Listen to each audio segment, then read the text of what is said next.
Alright, good evening everybody. Welcome to tonight's stream. We'll get started properly in just a second. Let me quickly switch over my OBS settings to try and stop it from dropping frames. Although it's not dropped any frames yet apparently, but you never know. It might start dropping frames in just a second. Good evening Josh. Looking forward to this. Hopefully the scenario runs properly. Yes.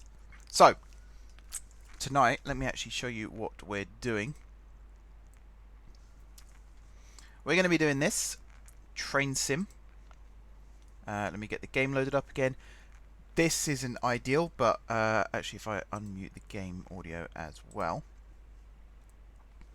If I just hit the pause button. There we go. Fixes that issue nice and easy. Will be the first time someone else has played it too. Fingers crossed. Fingers crossed.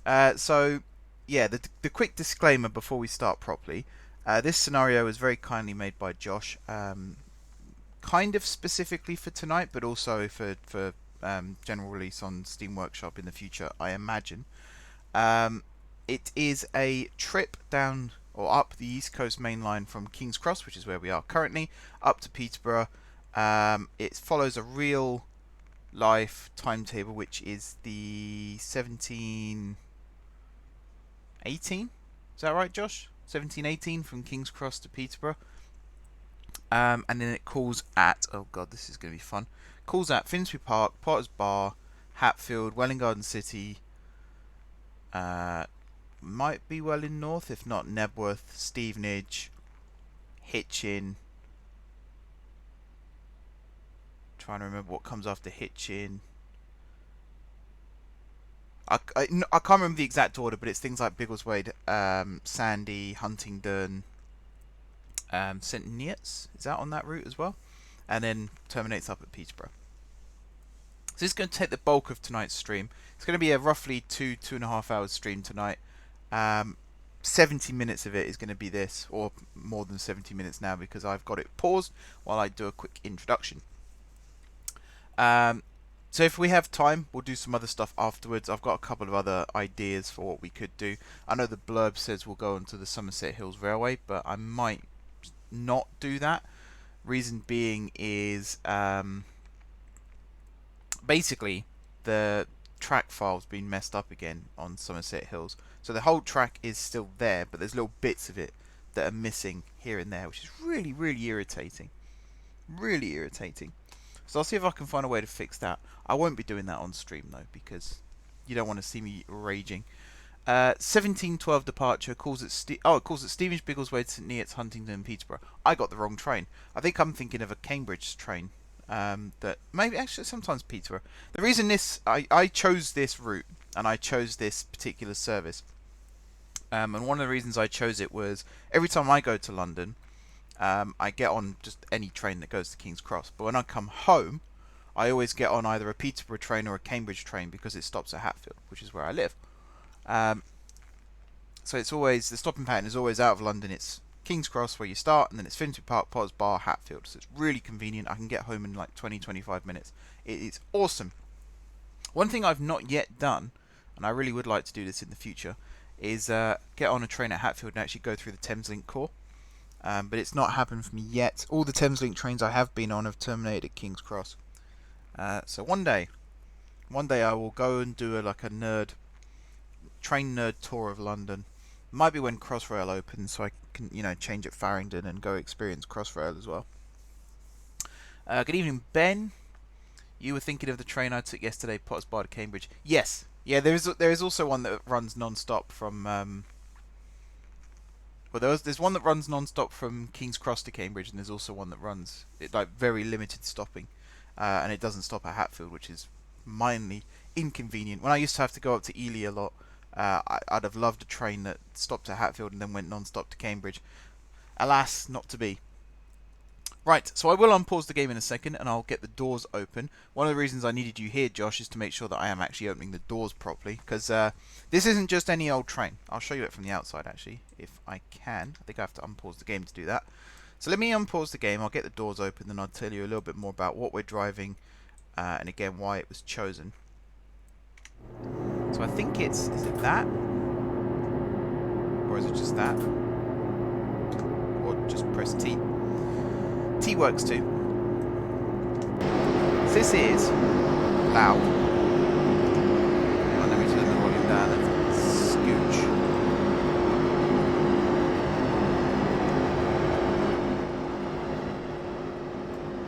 There we go. Can't game. So this is a Great Northern Class 365. And if you hear over there the whining noise of a Great Northern 387 departing. What service is that, by the way, Josh? Josh can tell us what all these services are as well, which is another good thing about this. But yeah, I deliberately chose a networker. One of the questions I'll be answering in just a second involves the networker, so I'll hold off on why until I answer that question. Need to set up train before you open doors. Oh. What do I need to do?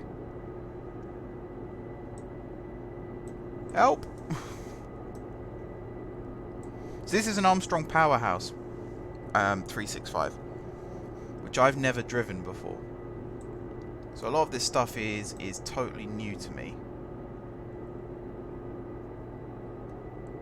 Cab light, should we have that on? Don't think we need that on, really, do we? Is there like a master key or something? Or is it just a case of putting it in forwards?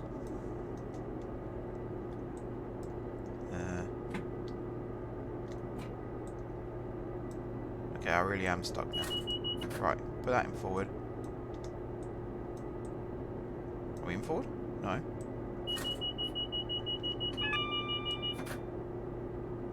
Okay, I have no idea what's going on right now.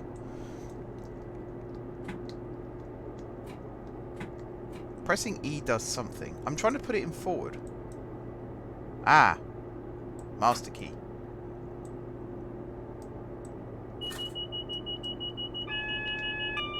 Right. What else is beeping? How do I cancel that beep? How do I cancel the beep? I need to cancel the beep.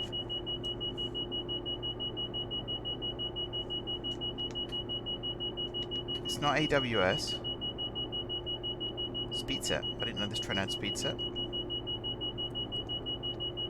That's going to irritate the hell out of me if I can't find a way to...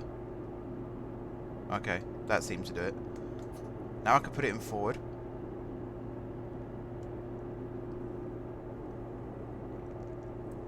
This isn't the A1. No, it's not. Aha! Door release. E cancels DSD. Gotcha. Right, doors are open. I have no idea if this train is actually set up now or not. We've got the right of way though. You can turn it off with Control D. I kind of want it on for realism. But yeah, this will be interesting. Oh, it's a crane. So a lot of the stuff that I'm using tonight is Armstrong Powerhouse. Well, some of it's Armstrong Powerhouse. The 365 is, I believe the route is as well. There's like a track upgrade, which makes the track look a lot nicer. And then there's some other trains here, like the Azuma, and there's a Class 91 over on this side, plus the 387s. So Josh has gone all out to make this as realistic as possible. Realistic rolling stock, running realistic services. And by realistic services, I mean the exact services as you can find on real-time trains and all the other schedules. So it's a really, really good concept. And I am looking forward to seeing what kind of things we pass along the way. There's an HST next to us as well.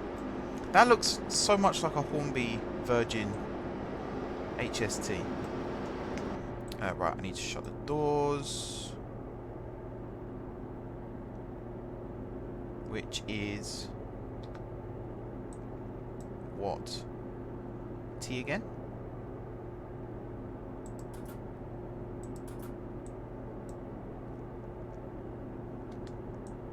I don't know how to shut the doors. Yeah, driver reminders appliance. That's up there. I kind of familiarised myself briefly last night with some of these controls, but clearly not all of them. Ah, door close.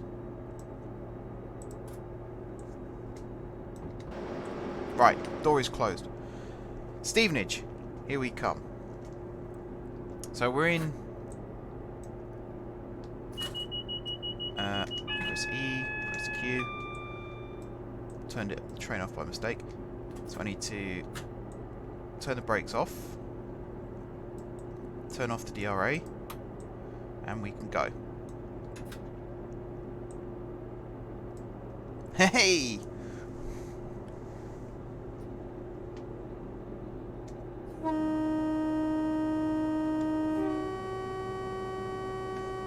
I know it's not protocol, but right now, I don't care. I'm just so happy that I've got this working. That took about 10 to 15 minutes less than I thought it was going to take. Alright, careful not to speed. I've got to familiarise myself with the controls as well. So it's all a WASD now, pretty much. Apart from door release and stuff like that. But I know about that stuff anyway, so it's all good. Right, once we are underway, safely out of the station and within the realms of hitting the 45-mile-an-hour speed limit, I will start answering the first questions of the night. So we have 9 pre-asked questions, but any other ones that you guys can think of while the stream's going on, feel free to ask them in the chat and I will answer them pretty much on the spot.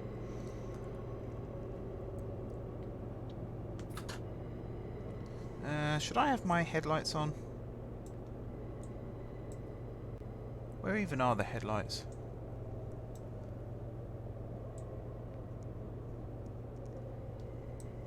So we've got cab light, dash light. Somewhere is headlight. Just wipers. The sander, which we hopefully don't need. Speed up a little bit. Having something like track IR would be really useful right now. Also, a window that you can open would be kind of cool. There's no window control that I can find in it, at least. Because the networkers sound awesome. It's one of the reasons I like them so much. You can kind of hear it whirring away there in the background.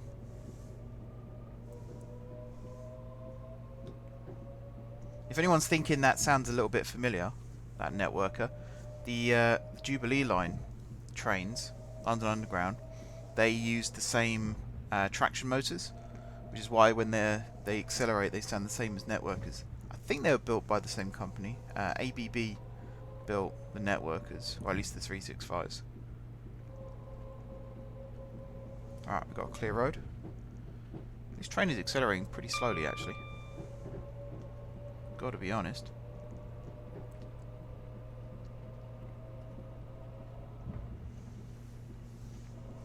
So yeah, once we get out of this tunnel, I'll start answering the first questions. So I think that train was waiting for the platform that we just cleared.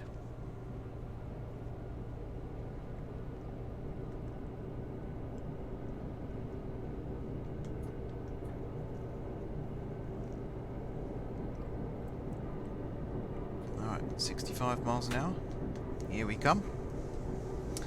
So I might as well start answering the first question now. So the first question is, what is your favourite train to A, look at, and B, be sat in?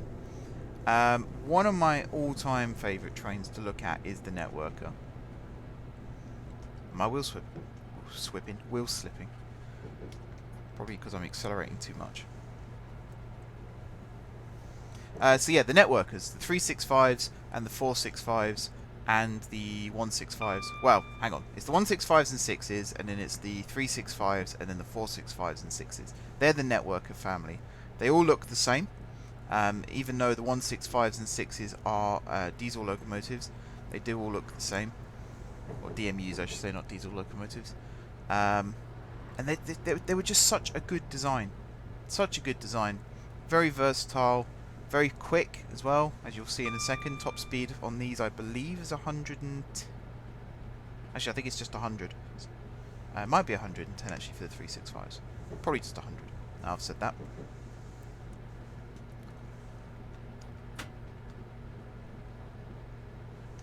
But yeah, they're really nice to look at.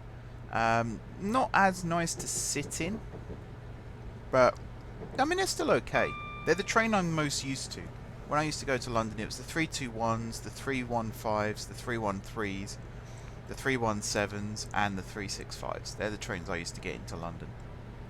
So they're the ones I'm mostly familiar with. It's fine now you're above 60 miles per hour. Wheel slip happens more at lower speeds. Okay. Let me check if my lights are on. No, they are not. Josh, could you please talk me through how to turn the bloody headlights on? Also, the speed set dial. How does that work? That'd be kind of handy to have as well.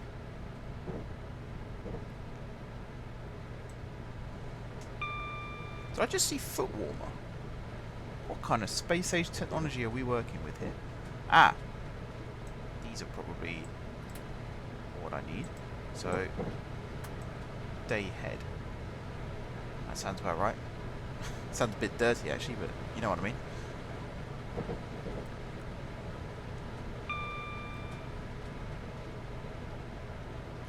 So yeah, my favourite trains to look at are the networkers. My favourite trains to be sat in. That's an interesting one.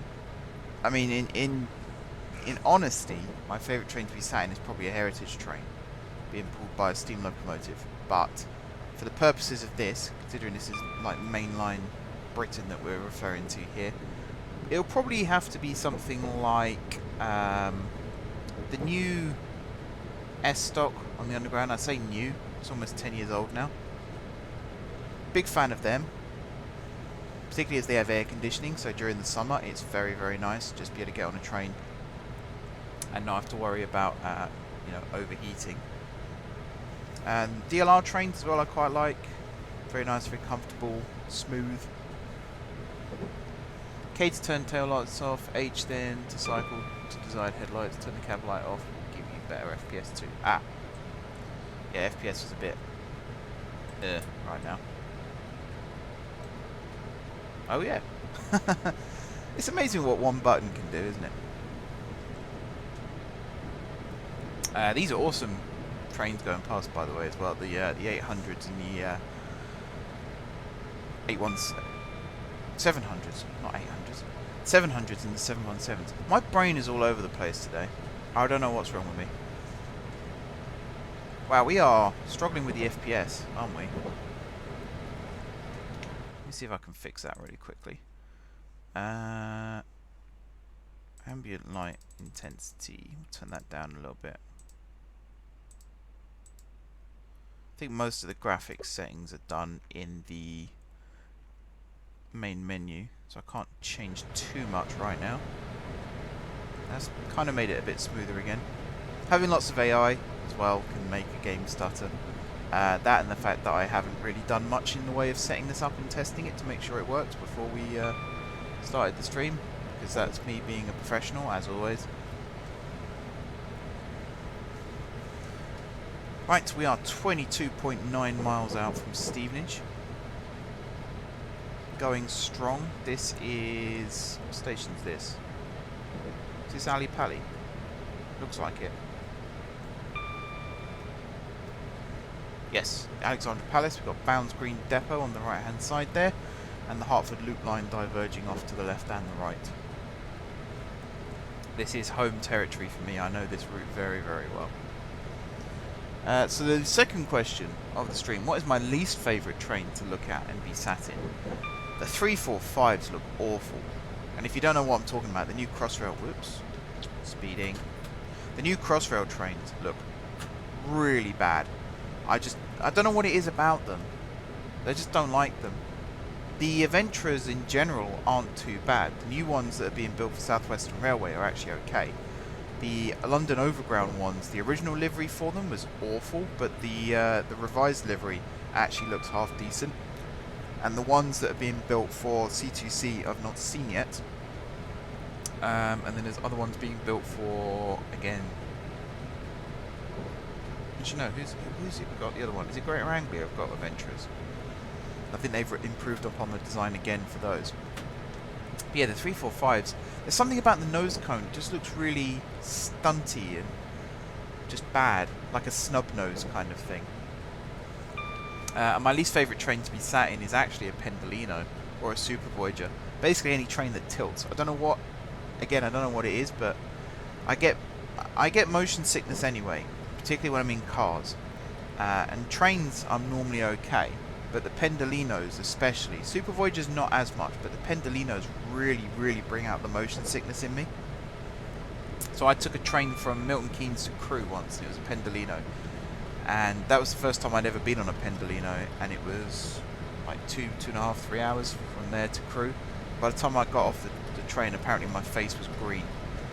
So I like Pendolinos actually. To look at them, I like them, but to ride on them, not for me. Not ideal.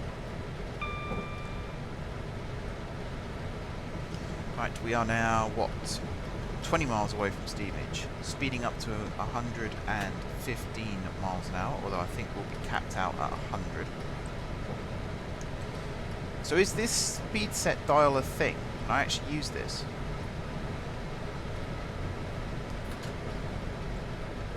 And if so, how does it work? I don't really want to be clicking on things and experimenting. Oh, there we go.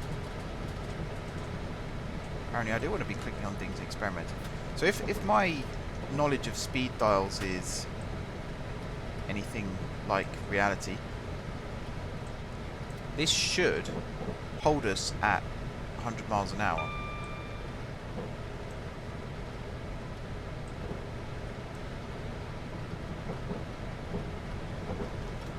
Also, I'll ask now in advance, Josh, when's the best time to start braking in this train? What's the rule of thumb? 1 mile, 2 miles, 3 miles? Yeah, 100 miles per hour max. I thought I'd better not go over that. Yeah, it's not ideal to go over the design speed for these trains. Even though they probably could do it quite comfortably. You know, your insurance is no longer valid and all that stuff. Alright, next question. If you could travel to one station in the UK where you haven't been before, where would you go? That's a good question. That is a good question. I'm trying to think where I've not been. For me, the answer would be like a big junction station somewhere. But I've been quite fortunate in most of the big junction stations I've actually been to. So I've been to Clapham Junction, I've been to Crewe. I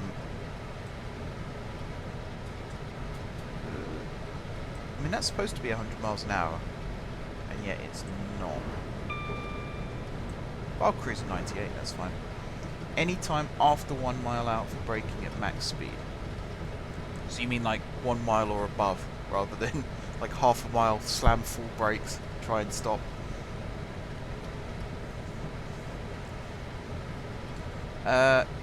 Birmingham New Street is somewhere I've not been before. I'd quite like to see what that's like, but I've heard bad things about it. Like the big rebuild that they did. The shopping centre above looks great, but the actual station underneath, not so much. Okay, so it is actually capped out at 100. It won't let me go any higher than that. I think we're approaching my hometown, by the way.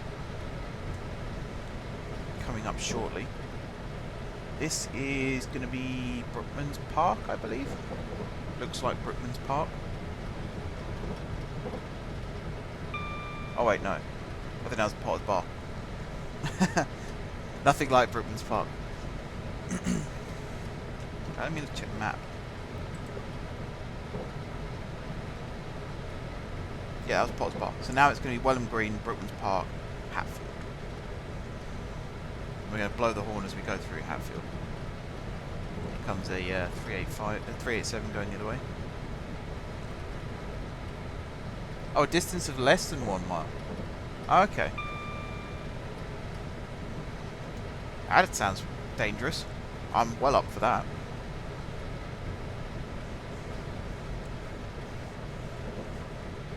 Did I answer the question properly? I suppose I did. Birmingham New Street I'd like to go to. It's the main hub for the cross-country network in the UK, so pretty much every cross-country service starts, ends, or passes through Birmingham New Street. Plus it's on the cross-city line in Birmingham. There's trams outside. There's a lot of stuff going on. If there's one thing I hate about railways is when there's nothing happening. I always like to see a train of some description going past. So something like Birmingham would be perfect for that. Alright, that was Brooklands Park we just went through. So now it's Welham Green. I got them the wrong way around. I always get them the wrong way around. Then it's Hatfield. So the next question. What are some UK rail tips and facts that most people would not have known about? Again, this is a tricky one for me to answer myself, because like a couple of years ago I'd have had some ideas, but all the ideas I've got now that genuine consumer advice have come from Jeff Marshall, and I'm pretty sure everyone who watches my stuff watches his as well, so I don't really want to be just regurgitating stuff that someone else has said. However, genuine advice that I am going to start using in future when I'm travelling to and from places is split ticketing. I'm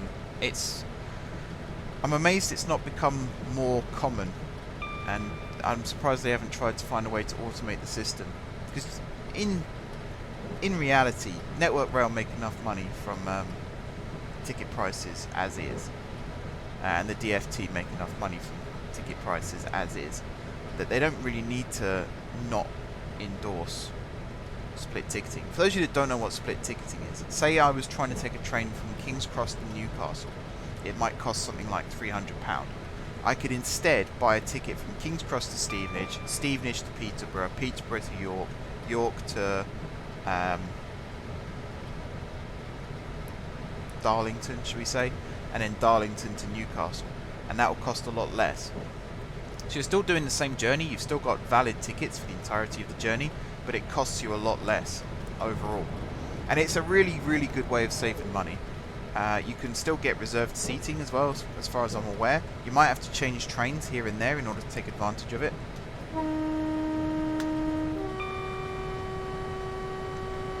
So you blow through Hatfield at maximum speed. Yeah, you might have to change trains, and it can lengthen your journey time as well. So London to Newcastle can be done in like 3-4 hours, give or take. It might end up taking you 5 or 6 hours, because you might have to wait for the next train at certain stops. But if it saves you money, then you know, sometimes a wait is worth it. And if it saves you, like if you end up spending half of what you normally would, then I'd say it's definitely worth it. So that's one of my pieces of consumer advice. Another one, this isn't so much for the National Rail Network, but it is for the London Underground Network and the tube map in general. Don't necessarily take the most direct route between A and B. If you're someone who suffers from claustrophobia, and I've travelled through London a lot with people who do suffer from claustrophobia, or they don't like being in dark, confined spaces necessarily, sometimes it pays to find alternative routes. So from that, I started looking at the map and seeing what other ways there were to get from places. And again, this is the opposite to split ticketing. It costs you a bit more money. But last year, me and my brother, year before last actually now, 2018, me and my brother went to RTX at the XL Centre in London. And a lot of people would sort of go into central London and then out again on something like the Jubilee line. But what we did was we took the train to King's Cross from Hatfield, and then at King's Cross we walked to St Pancras, and we took the Javelin one stop to Stratford, and then we got on the DLR from there, and then we had to change at Canning Town, and then we were on the right route to go to XL, and that took us I think half an hour to get from King's Cross to XL, whereas if we went in and out of central London, it probably would have taken half again. So it's little things like that. It's you know, you kind of look at the map and you can see where would I want to go. You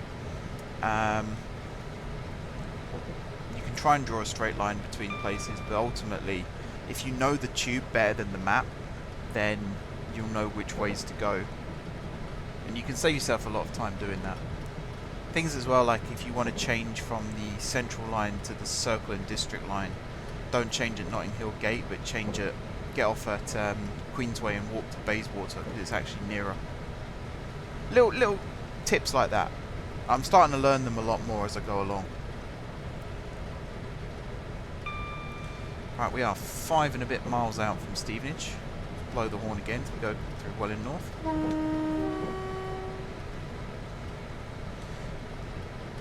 We've also got flashing yellows. I think that's because we're changing tracks. Yeah, we are changing tracks. So I'm going to start braking. It's going to be a very loud beep in a second. There it is. Is the sound okay, by the way? Can you guys hear me?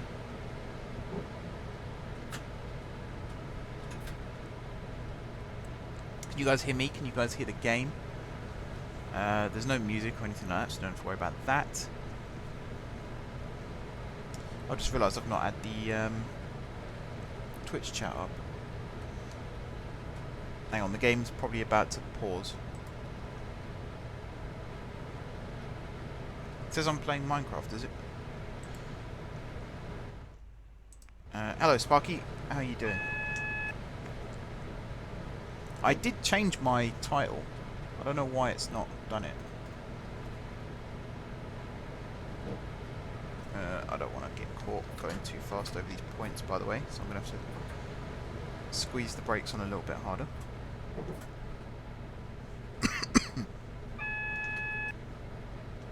There we go. We've slowed down enough. So we're going to be heading through Nebworth, and then we'll be arriving at Stevenage. Don't have to stop at Nebworth, so don't have to worry about doing a Nebworth. According to my dashboard, it says I'm playing Train Sim, even though the picture... Oh, I know why. Yeah, I do know why. I will change that when we stop at Stevenage. Thank you for bringing that up, though. It's because I'm using Restream to stream to both YouTube and Twitch at the same time. It's really good, by the way. I highly recommend it. However, when it comes to selecting a game that you're playing, there's only a limited number of options, and for some reason Train Sim wasn't on there. So yeah, I think Minecraft was on there, which is why Minecraft is the current selected game.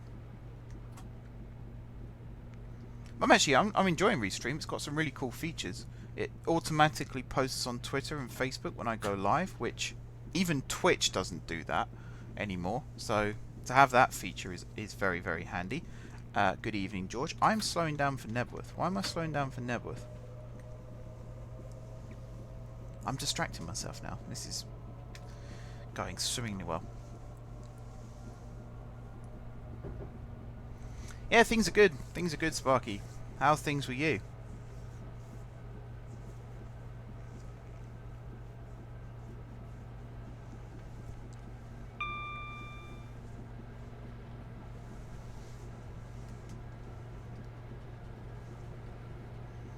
Yeah, I'm slowing down for Nebworth.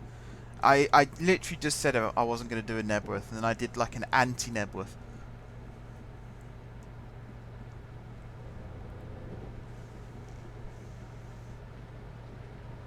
Ooh, a GWR HST. Is that a short set as well? Or is that meant to resemble a Hull Trains 800? Or was it 805 or 806529, whatever numbers? I don't get why the 800s are all different numbers. Like the 800 and the 802 are different enough to have different numbers, and the 801 is the electric variants. That makes sense. But why is there an 804?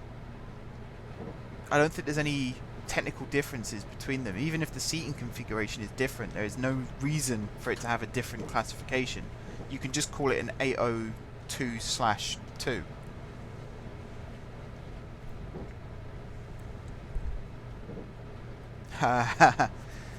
Minecraft life, eh?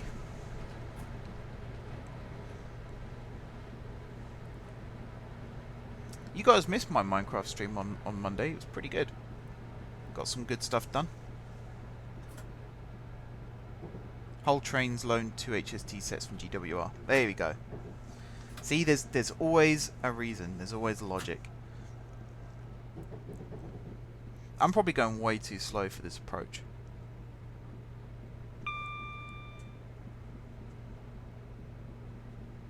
So is this route set last year, Josh? I suppose it is, because that's when it was made. Yeah, I'm going way too slow. We've also just passed the Lamex Stadium, by the way. Home of Stevenage FC. The less said about that, the better right now.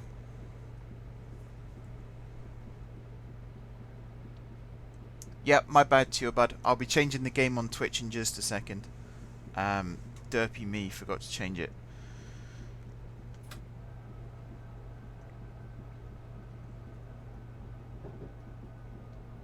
Alright, there's going to be a stopboard somewhere that I'll need to look out for.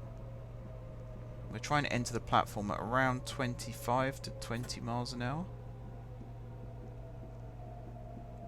You can hear the noise of the traction motors going into reverse thrust, as it were. I just love the networkers. They're so nice. I'm really sad that they're being phased out. They're perfectly good still. Oh yeah, Sparky. Stevenage are currently the bottom team in the EFL. Stone dead last. And we played one of our relegation rivals. Well, I say relegation rivals, not really. We played Oldham, who were near us in the table last night, and we could only muster a draw. 0-0 draw. Things are not great.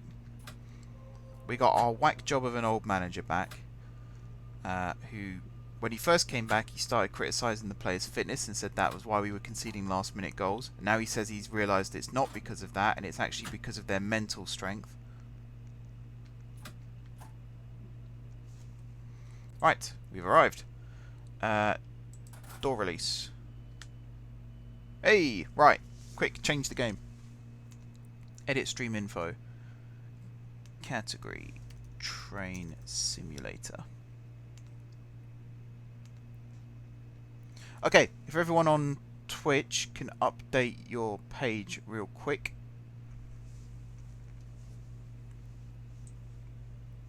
It should now say train simulator. I just don't want to miss the stops. That's the problem. I've done it so many times in the past where I've just blown straight through a station. Are the doors closed? Yes. Right, we can go. So I'll be a bit more reckless this time. Let's not go full throttle straight away, otherwise we will get wheel slip. Did you see the station usage stats? London Bridge is up to 61 million from 48 million. I saw some of the highlights, as it were. Waterloo. I know it was closed a lot last year for maintenance and track renewal, and then the platform switches and things like that. They lost 5 million people, though, didn't they? 99 million I thought they had 2 years ago, and it was only 94 million this year. I was quite surprised to see that. But yeah, there were some other good surprises. The new stations as well seem to have done alright. So that's good news. Reinforces the idea of new stations are a good thing and not a bad thing.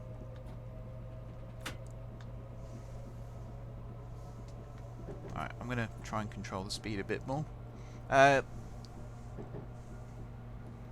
Samson is still at Stevenage. He's a coach now, though. He took over as caretaker manager when our old manager left, who is now the manager of Oldham, which is why last night's match was of the utmost importance. But yeah, Graham Wesley's back. And Wesley's the guy who took us into the Football League, but he took us into the Football League with someone else's team, which is a controversial opinion. Many Stevenage fans probably won't like me saying that, but he did, let's be honest, he did. And then he jumped ship and went to Preston, and then he got sacked less than a year later, so he came back to Stevenage.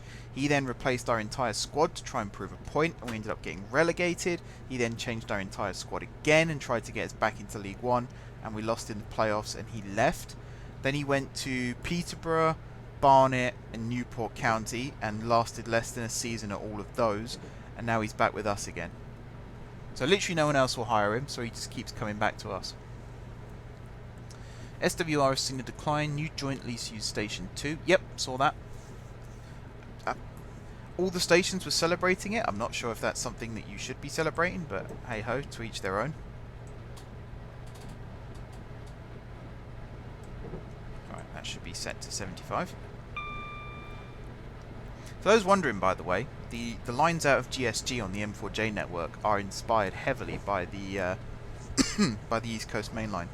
So you'll see some similarities here.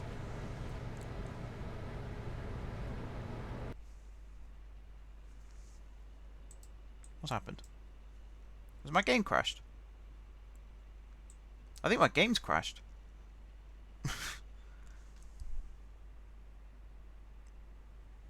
No! What's happened?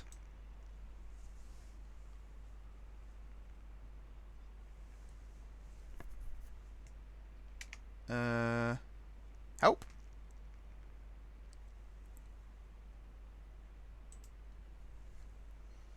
Well, this is good. I didn't save either, so we're probably going to have to start again.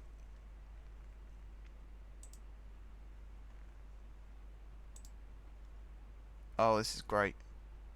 I can't even get onto my task manager because Train Simulator covers my screen.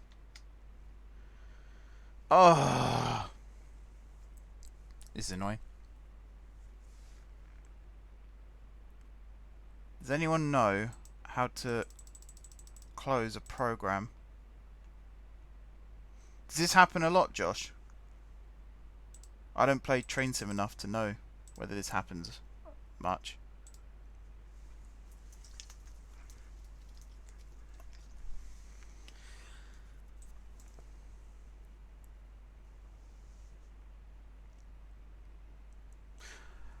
Right. So I don't know.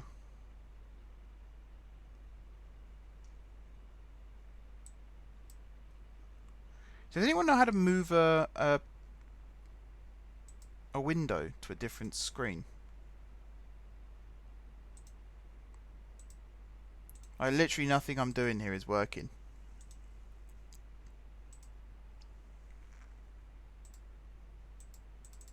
Like my whole main monitor is currently not working.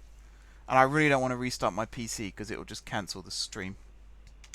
Yeah, press the Windows key. I've got Task Manager open, but it's on my main monitor, so Train Sim's just on top of it, and I can't get to it.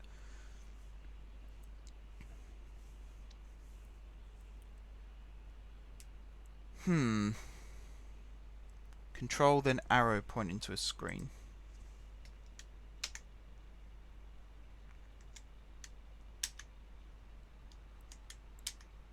It's not doing anything, but then again, it might just be...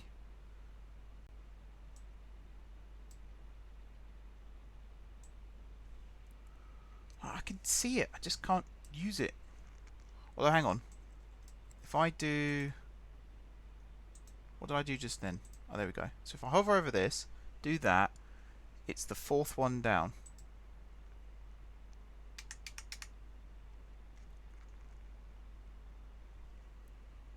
Oh, that's OBS.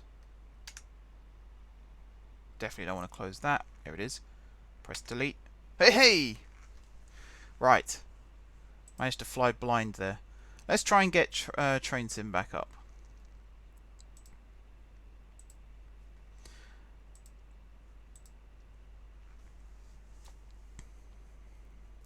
This time, when we get to Stevenage, I'm going to save. Yeah, revolutionary, I know. Let's go back to the chat. Redcar British Steel has seen an 800% increase. Okay, again, slightly controversial opinion here, but I don't think it's good that there's these campaigns. Things like Shippy Hill, everyone go to Shippy Hill. I don't think that actually benefits the station, if that makes sense. I think what that actually does is grossly overinflate the stats for one particular year, and unless you then consistently do it every single year for the rest of your life, the station will end up closing one day still. So you're not actually saving it by doing that, you're just prolonging its death.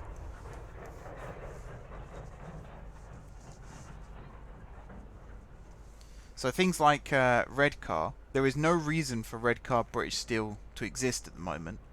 If it's going to be the subject of redevelopment in the future, I still think it's more economically viable to close it for a few years and then reopen it. So just don't bulldoze it. Keep it roughly maintained. Don't go all out, but don't keep it open and spend tons of money on it when you really don't need to be. Because that's, as I say, it doesn't help. It hinders.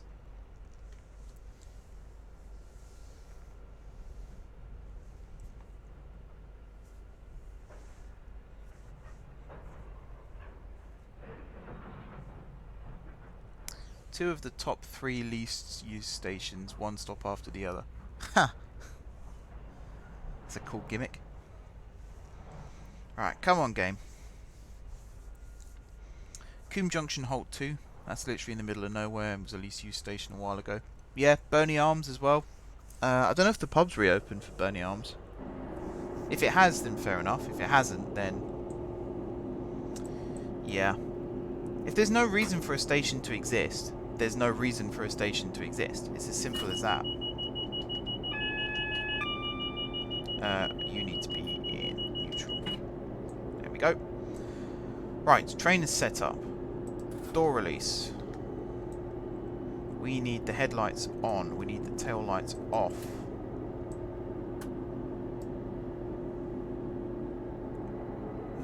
Anything else here that I could do with using? I don't think so. Driver reminder needs to be on for now because it's a red light. Put the dash light on. We'll set the speed set dial to 15 because we don't want to be going faster than that. I like trains with cruise control. Makes my life so much easier. Everything else I think is set up how it was before. So now, is it F2 to save? Yes. Right, I'll be doing that a lot more regularly as we go through now. I've learnt my lesson. IBM as well, yep, another one.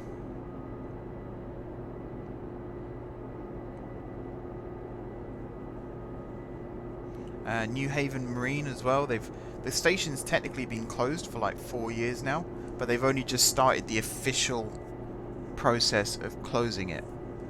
How mental is that? How mental is that? The way that the rail system works is still very, very archaic when it comes to closing stations. You have to do like a public announcement. You have to like openly declare that you're closing the station, and then you have to wait to see if there's any objections, and then you can proceed. You know, these days we've got Twitter. You can just post a tweet saying, you know, gonna close Burnley Arms, LOL, and just see how many likes and dislikes you get.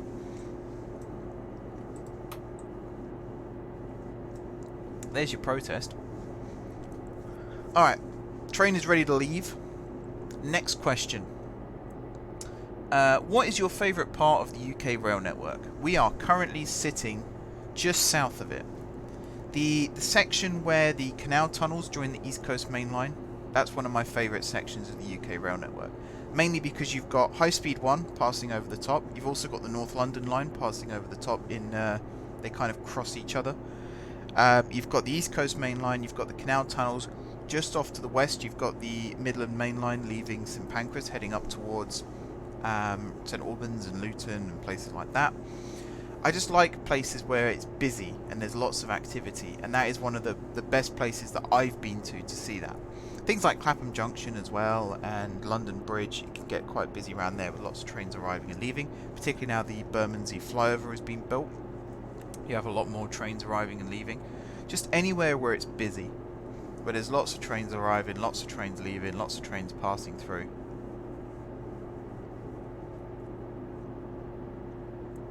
Anything like that, basically. What is my favourite part of any non-UK rail network? It's an interesting one. I've not really been outside the UK to many rail locations. Amsterdam Central is quite a nice station. I was a big fan of that. And I just love the fact that Disneyland Paris has its own TGV station literally right outside the park. I think it's like 200 meters from the park gate. There's a TGV station. It's on the RER network as well, but it's when I went there, it was on the TGV. So I thought that was really cool. No other Disney park in the world has its own high-speed rail station. I think there's a metro station that goes to Hong Kong Disneyland, and I think Shanghai is getting its own transport added, and Tokyo Disneyland has a monorail system that goes around that connects to the metro system there. But Disneyland Paris is the only one that has its own high-speed rail station. I just think that's really cool. New Haven Marine's not been used since 2006. I think it's been open. Like, I don't think you can actually get off the train there, but you can ride a train to there because it was part of the parliamentary service. We're supposed to be leaving. But I say, why can't I put the... I'm an idiot. Train wasn't in forward. Okay, now why is it not going?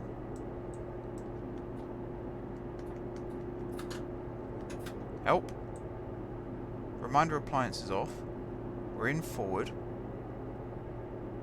Power's on.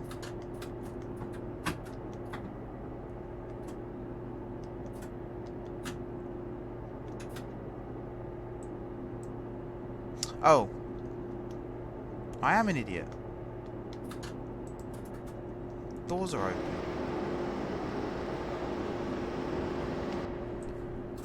I'm trying to drive off with the bloody doors open now. There we go. Denton and Reddish South, one stop after the other. Only receive one service per week every Saturday in each direction. Hence the 46 and 60 passengers per year respectively. Doors still open, yep. And my bedroom door's just opened as well. Let me close that. What other just the railway system around Amsterdam is quite interesting. Some of it's built on a big loop. So I don't think it's a closed loop. I think it's kind of like a balloon loop more than an actual, circle. But yeah, you'll laugh in a second when I say the station names. But you've got Amsterdam Central. You've got I think it's Amsterdam South is the other big main station. But then you've also got Sloterdijk, which is kind of links it all together.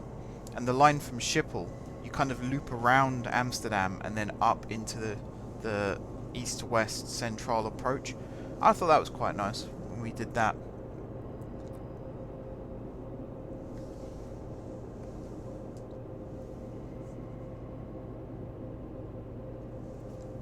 Right. These last two questions I've technically already answered. What's my favourite passenger train and why? The Networkers. Just any of the Networkers. They're all awesome. And then least favourite... Actually, I mean, I don't hate the Pendolinos. That's the thing. I don't hate the Pendolinos. I think they're really nice trains to look at. They're just not good for me to ride because I get motion sickness. But they're nice trains. And in the original Virgin livery, they looked awesome. The new... the newish Virgin livery before the switchover, they didn't look so good. And the Avanti West Coast livery actually does look quite good on them as well. So who knows? They might go up in my estimations again. The Voyagers as well. The Voyagers and the Super Voyagers I like. The Eurostars. I like the old Eurostars. I don't actually like the new ones. They've got the new Eurostars have this thing. You'll notice it at the end of the power car as you head into the main train. The roof rises up again, and it's so that when you're in the Channel Tunnel, those who suffer from claustrophobia, there's a higher ceiling than on a normal train, so that it's meant to prevent people having panic attacks because of claustrophobia.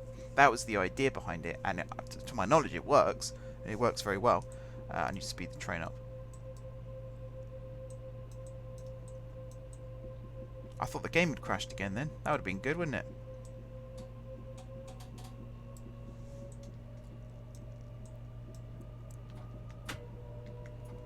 Let's go and let's keep it in notch 2 for now. So yeah, the high ceilings work on that basis, but they don't half look ugly from the outside. They're based on the Siemens. What are they based on? Velaro. Siemens Velaro, which the ICE trains in Germany are.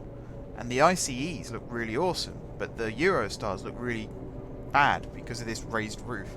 It just doesn't fit with the design. It's kind of like someone's put a straw in it and sort of inflated the roof. Doesn't really do it for me. And then my least favourite passenger train in the UK, probably my least favourite, is Pacers. I've been on one Pacer in my life. The 323s as well. The 313s. The old creaky, rattly trains. Don't really like those. If you... Actually, the Javelins. I don't hate the Javelins, but one thing I've noticed about them is their flange squeal is awful. Why is there a 800 going up and over the flyover, by the way? Is that meant to happen? The flange squeal on the Javelins, especially like around St Pancras, it's so loud. So loud. I'm sure it's not supposed to be that loud. Lubricate your flanges, Southeastern.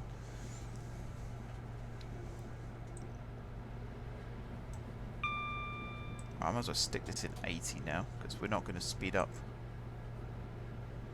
to 65 before we hit the 80. Now I know that we've basically got cruise control. I've only ever been on one Pacer. I consider myself quite privileged in that I've only ever been on one Pacer. So I sympathise with those who have to ride Pacers frequently, particularly on the Carlisle to Newcastle route. That must be hell on earth, having to ride on that.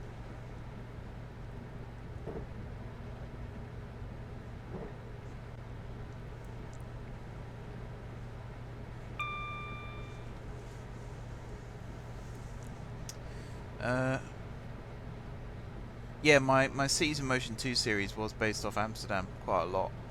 I wanted it to be based on UK stuff. Mainly because, I mean, it always sounds bad when I say that, and it's not because I've got any bias towards the UK necessarily. It's literally because it's the only thing I'm familiar with. Apart from brief trips to other cities around the world, London is the place I know best. So I try and base stuff off of that as much as possible. But yeah, I'd come back from a trip to Amsterdam, and their tram system is very, very well done. So I wanted to sort of incorporate that into Cities in Motion. I kind of think I did it. The game has its limitations, of course. And actually, it's one of the things... Tomorrow's stream is OpenTTD, and I've got a few questions about that to do with the limitations of the game. There's a couple of things I was going to talk about related to that. Cities in Motion was the same. Although Friday is Cities in Motion Day, for people who are interested in that.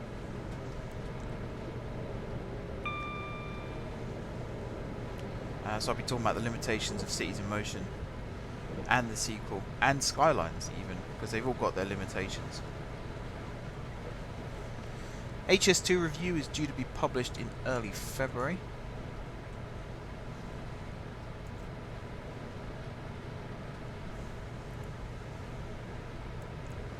Be intriguing to see what that's going to be like.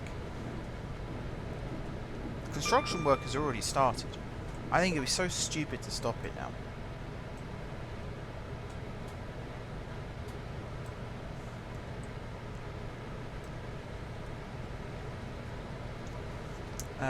Pacers now can't be operated on their own. Yeah, they have to be coupled with a train that is... I've forgotten the abbreviation now, but has... Is it ADA? ADA compliant or DAD? ADC? I can't remember what the letters are, but yeah, disability compliance, basically. I'm going to dip out for 30 minutes or so, see you in a bit, bud. Alright, no problem. Hopefully the game doesn't crash again, fingers crossed.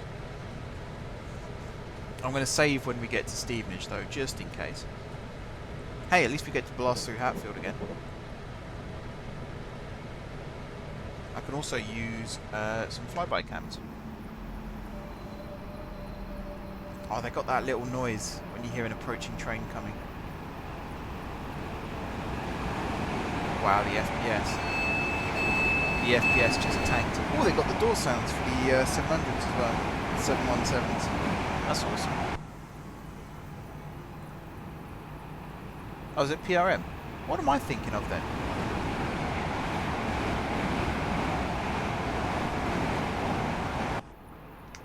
Okay, the camera views on this route are a bit boring. Alright, we'll be speeding up to 100 momentarily. For some reason... I know it is updating now. For some reason, some of the messages on YouTube weren't coming up on my Restream app. It's weird. And yet... So what was it? From the Pacer comment down to Pacers not being able to be operated on their own. Those ones are missing for some reason. Right, we can speed up to 100 now.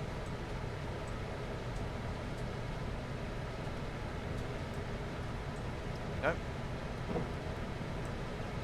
And then this is going to be us until just south of Nebworth, which we're not going to be slowing down for this time. This is cool. I'm basically hands-free driving. I'm sure in real life there's like a dead man's handle that I'm supposed to be holding right now, but don't need to be. This is a game. I'm actually amazed that it's not a more common thing to have cruise control. It's not really called cruise control, is it? It's like speed control, I think they call it on trains. But I'm amazed in the UK it's not more common. So I don't think the 700s have it, and I don't think the 800s have it either.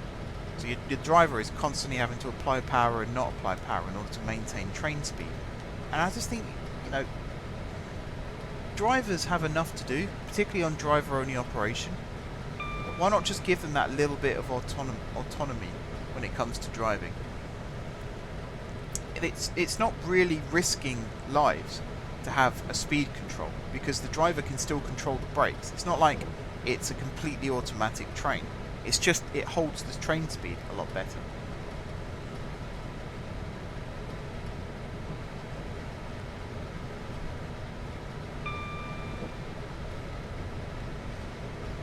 Okay, we are 19 miles away from Stevenage. I think we're about to go through... Is this Potter's Bar? New Barnet. God, I remember when the trains to London used to stop at New Barnet on the way, and then they stopped it.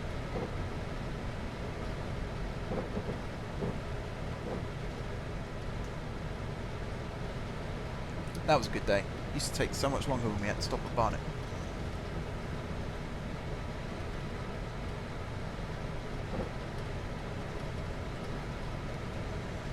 .98 miles an hour, cruising along nicely. I'm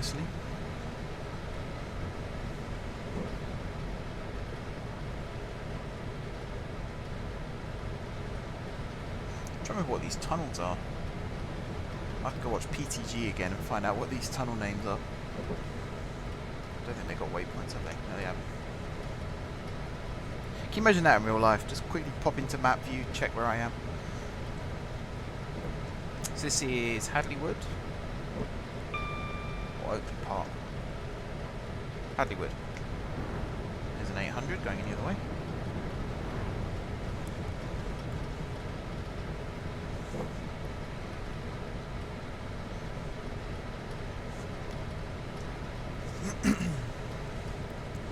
This is classic ECML, this section. You can tell they haven't washed the brickwork in a while in the real world, because you can still see, I suppose they have rail charges as well, but you can still see like smoke marks going up the bricks where steam locomotives used to run through.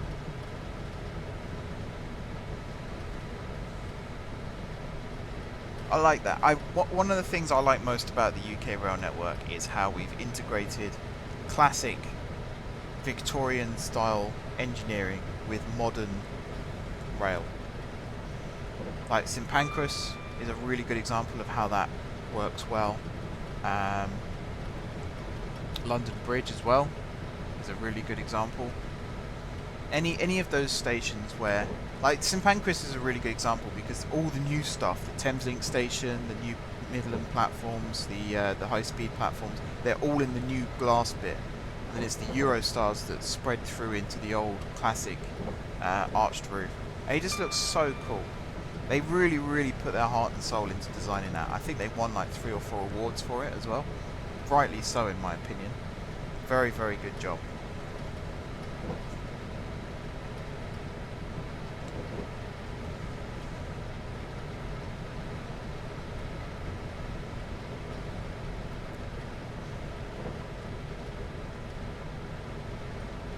My chat is updating in a really weird order on the stream.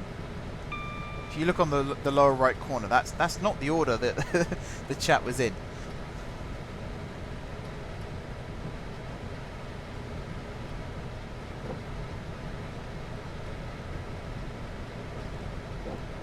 Where are we? This must be Brooklands Park coming up now.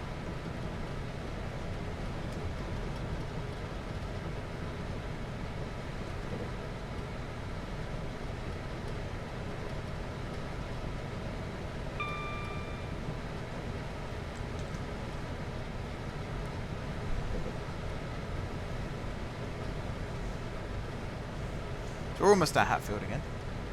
I'll get the horn ready.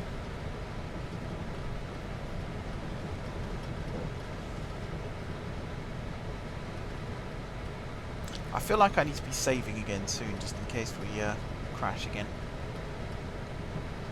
Not that I want it to. Who wants a game to crash at the end of the day?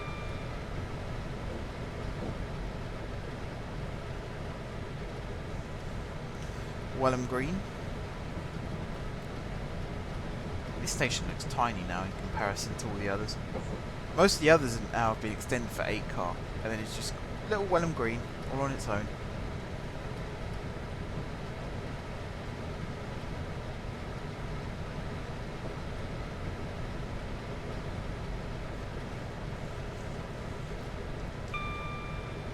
Okay, we've got the right-hander here, then we've got the left-hander, then it's Hatfield.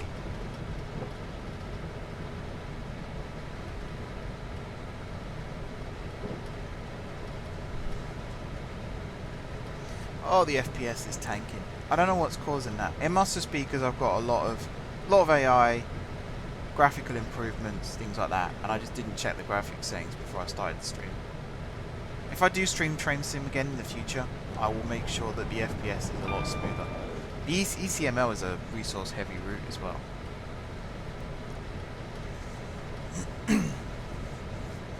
Alright, there's the right-hander, and we've got the left-hander. I'm very, very familiar. It's at this point here where I'm normally getting up from my seat and walking towards the doors. And here's Hatfield.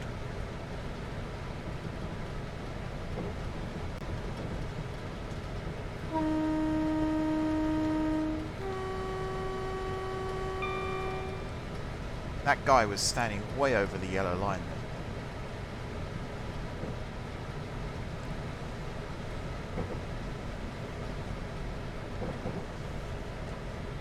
What was the message they used to play at stations? I don't think it was ever official. I think it was planned. Like nowadays, it says don't stand over the yellow line because trains pass at speed. Whereas it used to be something like don't stand over the yellow line because trains pass at speed and you might get sucked off the platform.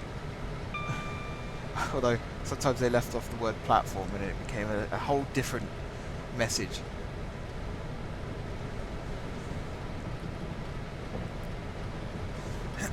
Excuse me. Suddenly I have a frog in my throat. We are 8.5 miles away from Stevenage. Hey bro. Welcome to the stream. You're watching take 2 at the moment. We got as far as Stevenage on take 1 and then the game crashed. So I'm hoping it doesn't do it again this time. Let me take a sip of my drink for a second, try and get rid of this throat irritation.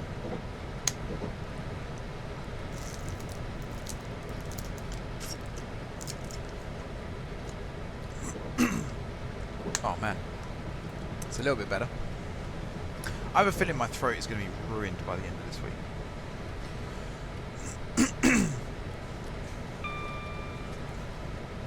There we go. I can talk again.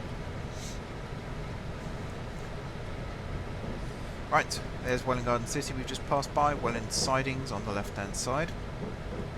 Coming up to Digswell Viaduct. I'll see if I can get a better view of Digswell this time. Actually, I know. Race the train.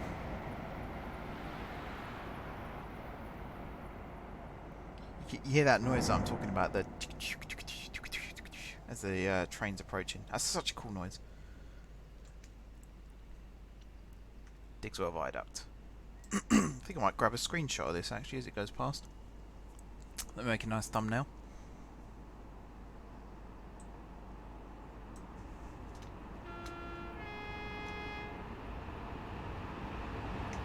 Here we go. Look at that. They got the rumble of the networkers and everything. That is gorgeous. What a noise. Right, I need to start slowing down soon.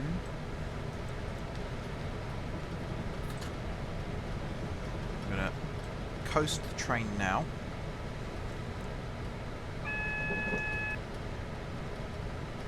And then get ready to start braking.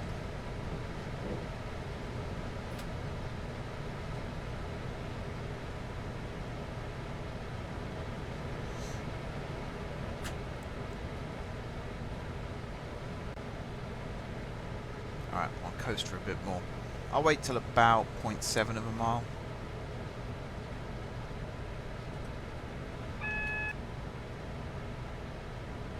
There we go.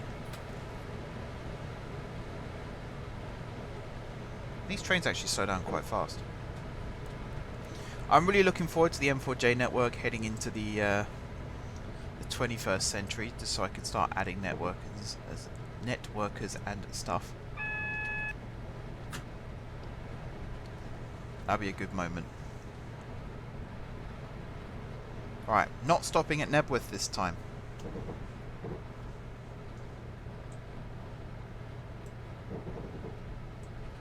I'm going to move the speed dial back to 75.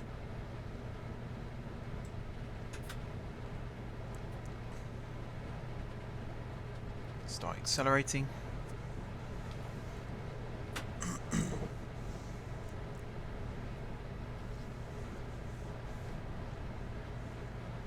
Yeah, my stream chat. Oh, it is updated. Oh, it's reversed. I get it now. I wasn't really looking at the chat. I nearly fell for it then. I nearly started breaking again. I wasn't really looking at the chat on Monday. I was more focused on the game. So yeah, the newest message is at the top. I'm not sure I like that. I might see if there's a way of changing that. I don't know though. If you guys like it, I'll leave it as is.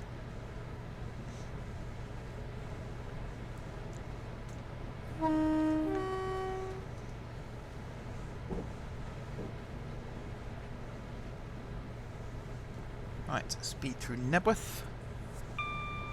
Now we're on the way to Stevenage.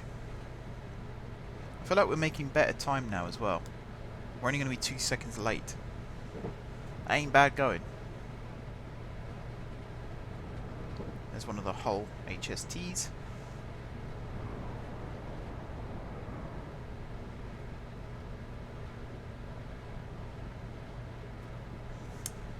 This farewell HST thing that's been going on lately.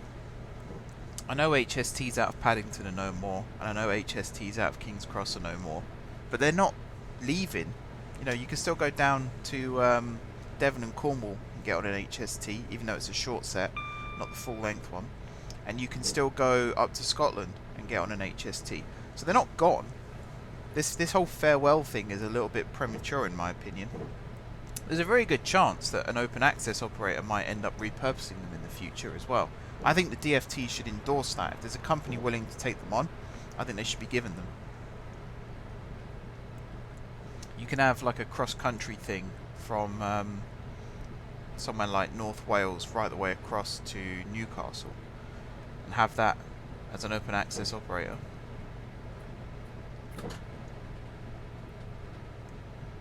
Alright, start braking now.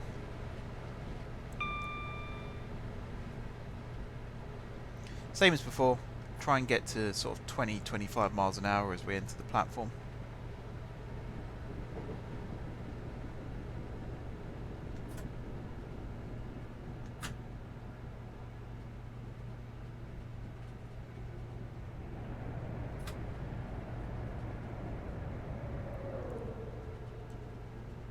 I always feel like I'm going to overshoot, and then I start braking.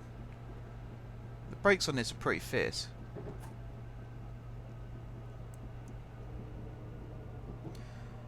So, questions. I've answered all the ones that were asked before the stream, but if anyone has any more questions now, feel free to ask them. Can be to do with the channel or the game, rail in general, anything like that. Feel free to ask away. Let's keep this chat going, people.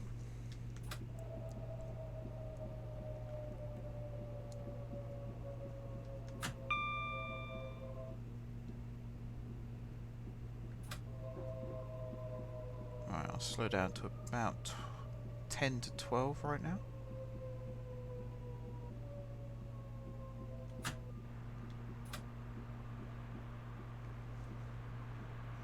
It's a nice smooth stop, but I think it is still a little bit too slow.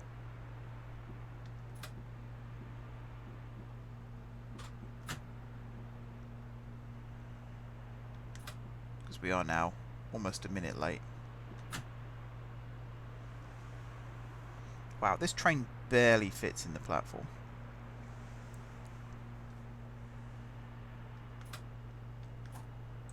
Right. Door release. Press T. Before we depart, I'll save the game. Gonna listen to the stream but driving to parents' place. Alright, bud, no worries. Look at that. I'm sure the platform's longer than this in real life. We're at the stop marker. Maybe the cab has to be level with it rather than just the front buffer. Right. Door close.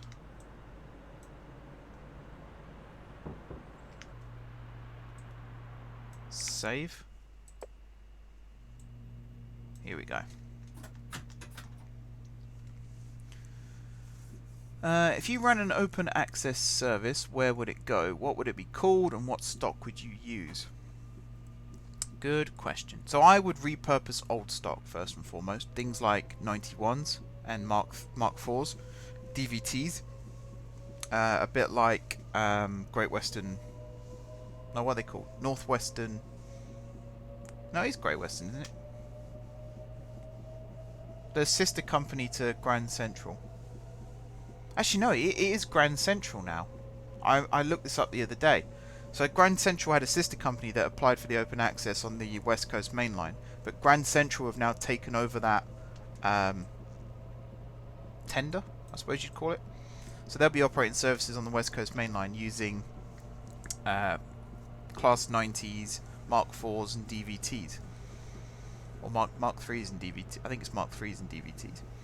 So I'd do something like that. I'd look at what good trains there are that aren't currently being used. So I would probably do like a cross-country type thing, but maybe with a bit more of a commuter focus.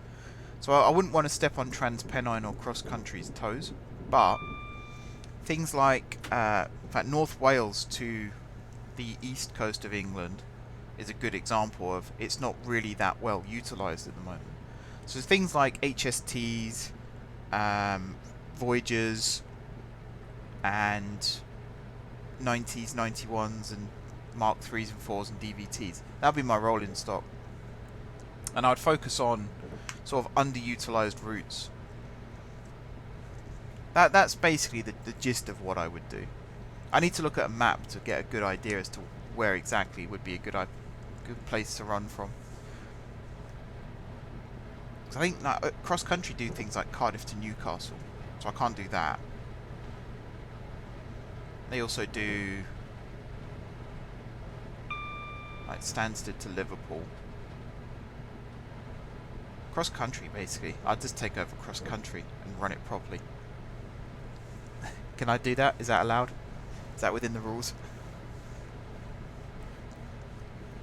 But yeah, I really want old rolling stock in the UK. I really want it to be repurposed and used. I don't think it would be good to sell it to countries abroad. I think it would be best kept here because it was designed for the network here. But I mean, these networkers are so damn good. I wonder how feasible it would be to get a 365 and convert it to bi-mode operation. Because if they share the same body shells as the 165s. So there must be room for a diesel engine somewhere. And if it's to do with where the traction motors and stuff are, just do some shifting around. It must be possible. Must be. If you can do it in a 319, you must be able to do it in a 365. And then you've got a universal go anywhere express train.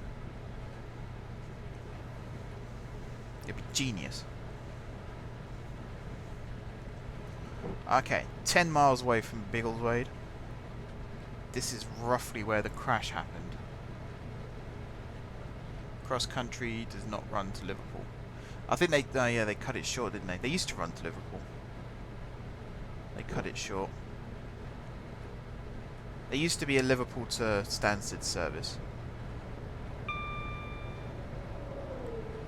I can't remember where the Stansted one runs to now.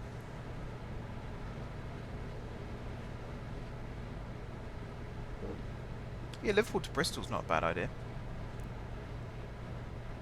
Are there any... I'm guessing TFW do a lot of Liverpool to Cardiff trains. 800 overtaken.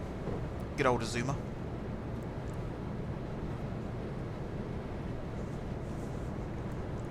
It's a 9 car by the looks of it. That's one of my favourite things to see, is a train passing another train at speed. So cool. So this is Hitchin, I believe. Why are we signalled to turn off? Is that meant to happen?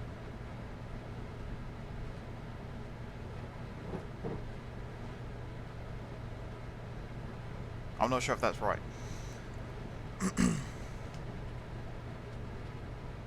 I know we are good. I got worried then because the flyover is off to the left. We don't want to go that way. That goes to Cambridge.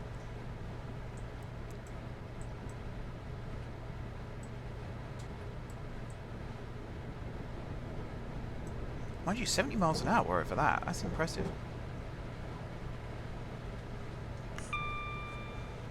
Oh, it does slow down. Yeah. Was that 30, I think it said? It's a sharp curve. Look at that. How quickly it curves to pass over the top. Liverpool to Stansted, I think, was split at Birmingham. Now Liverpool to London via Birmingham and Birmingham to Stansted. Okay, that makes sense. They used to run to Brighton, Portsmouth, Poole. Yeah, they used to run on the West London line. I think it was the Brighton to Manchester service used to run up to Clapham Junction and then along the West London line through Kensington Olympia up to Willesden Junction, and then they'd join the West Coast Mainline and head up to Manchester. I would do that, actually. I'd bring that back. I would have a networker. Any excuse to use a networker. I'd have a networker, like a 365, because the 365s and the 465s can both be dual voltage. So I would have like any 465s that Southeastern no longer want, any 365s that Great Northern no longer want, and I'd convert them both to dual voltage so they can all become part of the same family. We'll call it an 865 or a 765 for the benefit of argument, and then we'll run those from Brighton up to, maybe not as far as Manchester, but maybe like Brighton to Stoke, Northampton, Crewe, places like that. I know Southern do the Croydon to Milton Keynes service, so I don't want to step on them. One I think went via Guildford, the other via Kensington and East Croydon. Yeah, I definitely remember seeing Virgin trains passing through Kensington.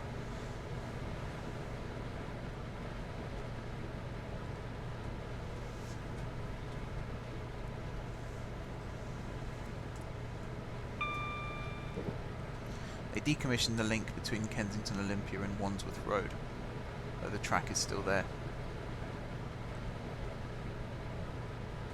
Have they? Isn't that what the West London line from Clapham Junction, though? Isn't that what that uses? Alright, we're in level crossing territory now as well. North of Hitchin is where the East Coast Mainline gets a little bit weird. I think they're currently in the process of making it 4 tracks all the way up to Peterborough. Or they're in the design phase. They're also doing a lot of rework around Peterborough to make it more efficient. So they're building I'm going to say a flyover, no, they're building a dive under to the north of Peterborough, so trains that are heading towards, I want to say Lincoln, probably Norwich, maybe both. They will now pass underneath the East Coast Main Line rather than what currently happens, which is that they pass over on a flat junction, which is not good. Flat junctions these days, not good. If they have decommissioned the link between Kensington and Wandsworth, I'd get that reopened. That's a useful link.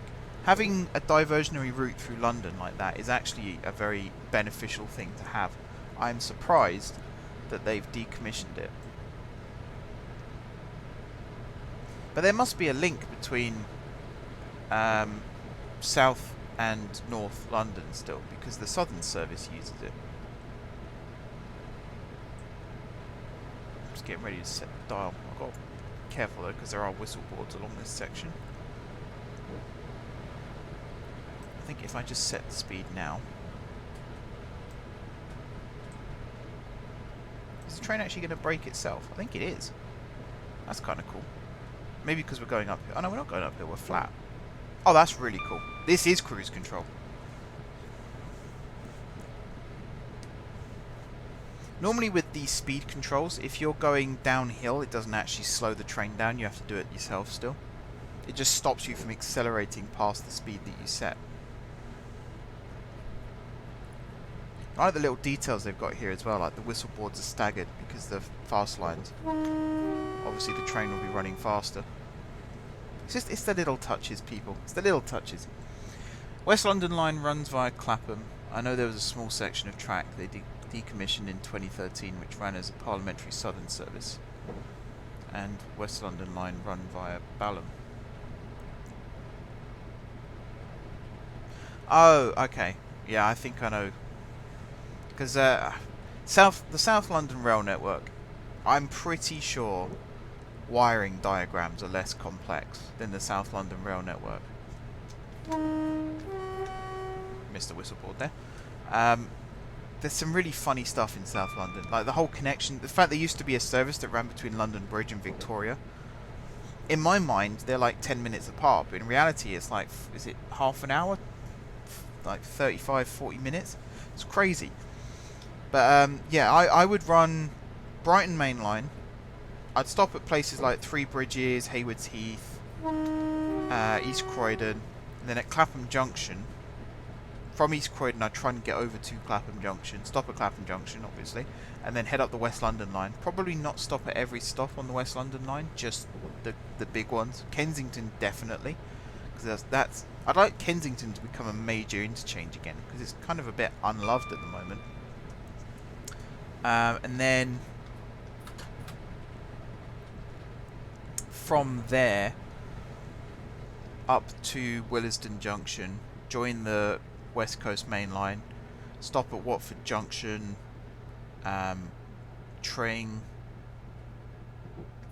Milton Keynes, trying to remember the other big stations, and then terminate at places like Stoke, Northampton. Maybe you go up to Birmingham as well. Just to have cross London services. I might even call it Cross London. Not Cross Rail. Name's already taken. Like just Cross London. Have it as part of the cross country type naming.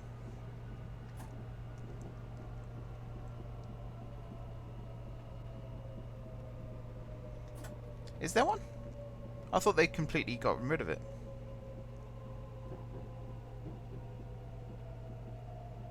Are we going to fit in Biggleswade? I think our train's too long.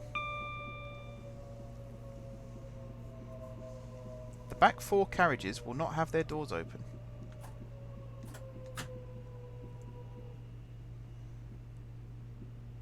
I think this is an 8-car platform, you know. We're just going to have to stop at the end.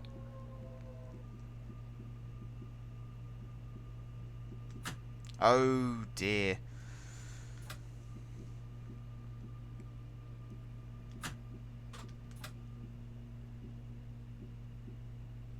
I'll go a little bit further. I'll try and stop level with the signal. You can't go too far because then the game thinks you've missed the station.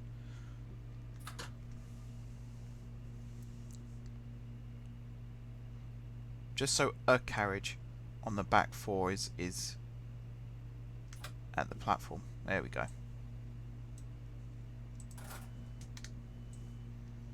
So we are a minute and a half late into Biggleswade. How many stops we got left? St Neots, Huntingdon, and then Peterborough. So we're almost done. We're due in at... doesn't say. We're leaving Huntingdon at 1807, so it's probably going to be about 1810 by the time we get there. So we got like another half an hour or so.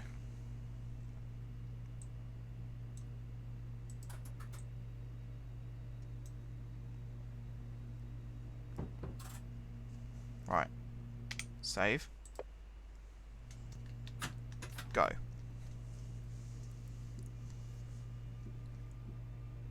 Get ready for the whir.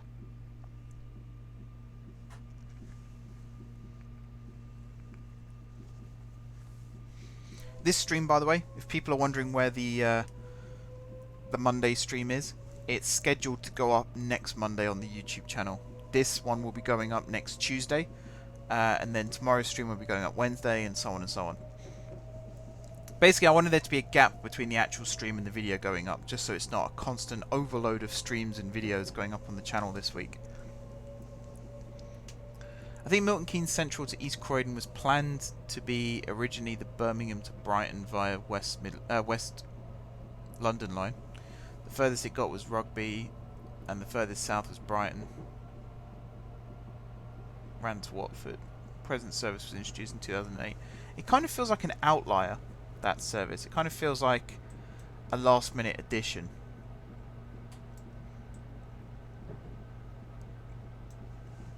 It must be heavily used, otherwise they wouldn't continue it. But the fact that it exists has always confused me a little bit. It's cool though. I like the fact that there are still cross-London services that don't use the Thameslink core.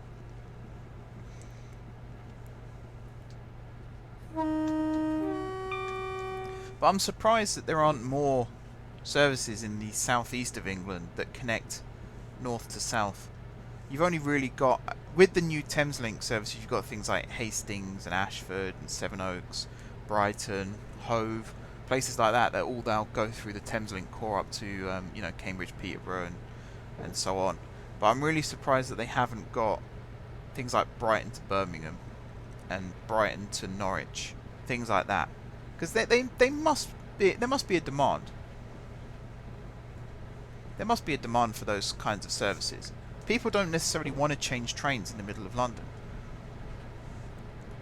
So you could go as far as having, or I could go as far with my open access, as having a Brighton to Norwich service, or at least a Brighton to Ipswich service that used the North London line as well. So it would go up the West London line and then via the North London line to Stratford and then up that way. Or rebuild the chord at Dalston, Kingsland, heading out towards Stratford that way, and then go up the East London line, so you're not overly congesting the West London line. And then you can go either side of Central London. Do you know what? Tomorrow morning I'm going to start writing my documentation to the DFT. How this doesn't exist already.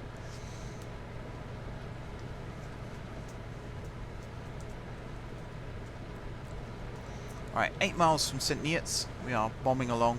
I've probably missed a whole ton of whistle boards for level crossings. It's all automated. It's fine. Anglia Railways tried to run Ipswich to Basingstoke, but it was irregular due to congestion on North London Line and ran from 2000 to 2002. Poor patronage was a problem. They also planned Watford to Basingstoke. Well, I think the problem there is they're both trying to run to Basingstoke. So at various points you'll have to converge on the same line. The Brighton Main Line, I mean the Brighton Main Line is actually quite busy. It's one of the busiest in the UK. But let's for a second pretend that it isn't. You can bomb up to like East Croydon and Clapham Junction, no problem. And it'll be there then where the trains split. So say we had hourly services running from Brighton. One went through West London to Birmingham, and then the following hour service went up through East London to somewhere like Ipswich. So you're running 2 hourly services throughout the day, effectively. So if you just wanted to get from Brighton to Clapham Junction, you can just hop on any of those trains that run every hour. If you wanted to go somewhere a bit more specific, north of London, then you'd have to plan your journey a bit better. That's actually a really good idea. It was known as Crosslink. Oh yeah, no, I'm vaguely aware of Crosslink. Crosslink and Silverlink, they're the ones. Yeah, I do remember that. Bearing in mind I was like 9 years old in 2002. I do remember getting on the train. I remember getting on the old, was it the 153s or 150s? It used to be used on Silverlink for the 17. Well, basically before the Turbo Stars came in on the Gospel Oaks Barking line. I remember getting on one of those. I'm so glad they've electrified that as well, because that was like the black sheep of the UK, or at least the London rail network. So the fact they've finally pulled their fingers out and electrified it, it's a good thing. Somewhere in London as well there's a freight only line where like the speed limit is 30 miles an hour, it's very badly signalled and it's not electrified. That could probably be doing with an upgrade.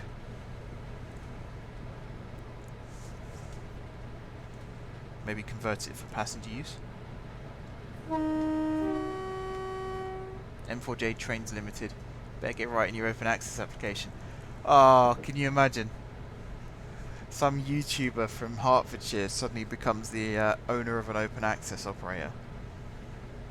I'll get in touch with that guy that made the documentary about the commuters trying to take over the Southeastern franchise. Like, hey, I know you failed with that one, but how'd you fancy going open access instead?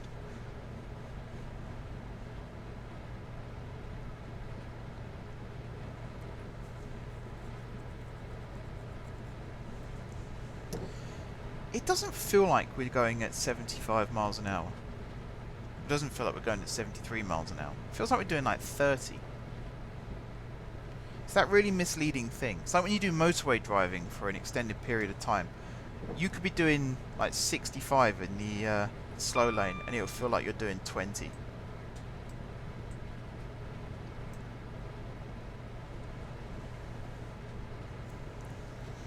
So our company would be M4J Trains Limited, but the franchise would probably be like Cross London or something like that. Cross Capital.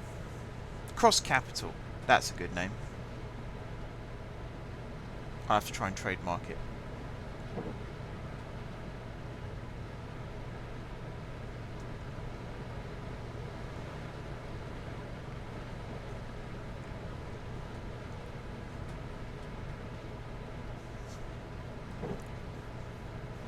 How far are we now? 2.5 miles away from St Neots.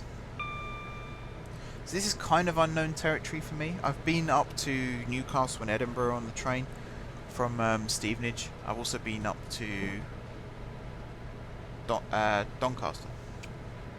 At least at Darlington then, that's not right. Doncaster, that's where I've been. Went to see Stevenage play many years ago. We won that match. That was, oh, I remember those days. We actually could play football.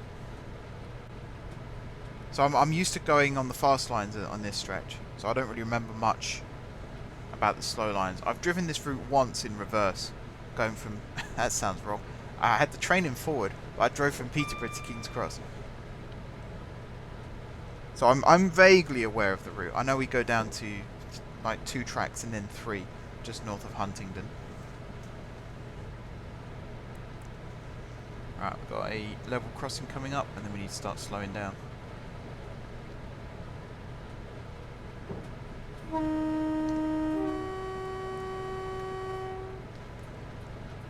I'll set the train to coast.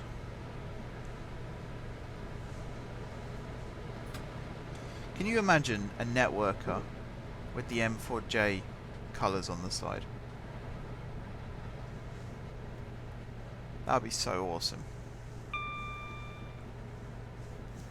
I still need to get hold of the PNG files for the BR trains for OpenTTD.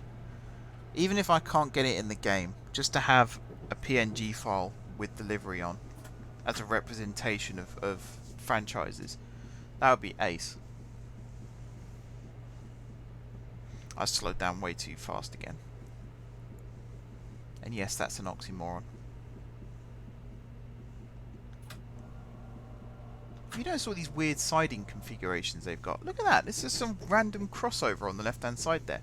I know there's old tracks that would have diverged off and gone to different places, but you'd think, again, to save on costs, they would have made that a bit simpler these days.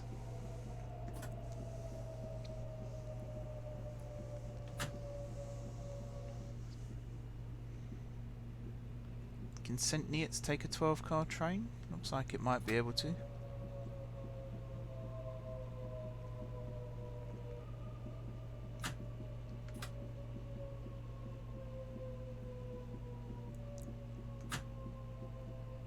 Oh no, doesn't look like it can at all. Not even close. I'm just going to stop at the end of the platform then. Alright, St. Neots.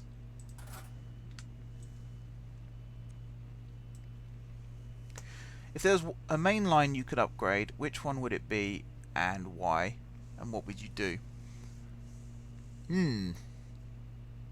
So the West Coast Mainline is pretty much done now. Apart from realigning almost in the entirety of it, there's not much you can do with it now. Tilting trains was like the last piece of the puzzle.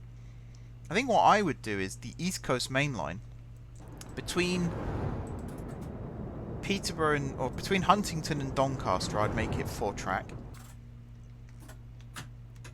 and then I would upgrade the fast lines at least to European train control, and I would make it 140 140 miles an hour speed limit, so that the trains that were designed in the late 80s could then start running at their actual designed maximum speed. And by that I mean the Class 91s, and also the Azumas can start running at their maximum speed.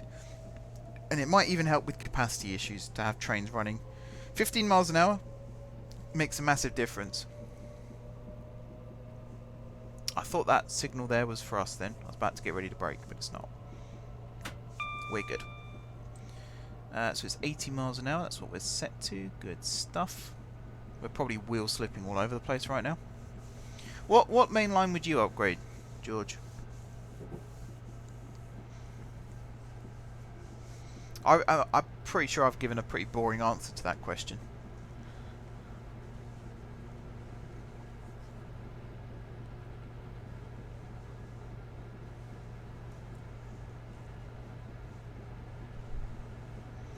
So we've got Huntingdon in 6.4 miles, and then we've got Peterborough.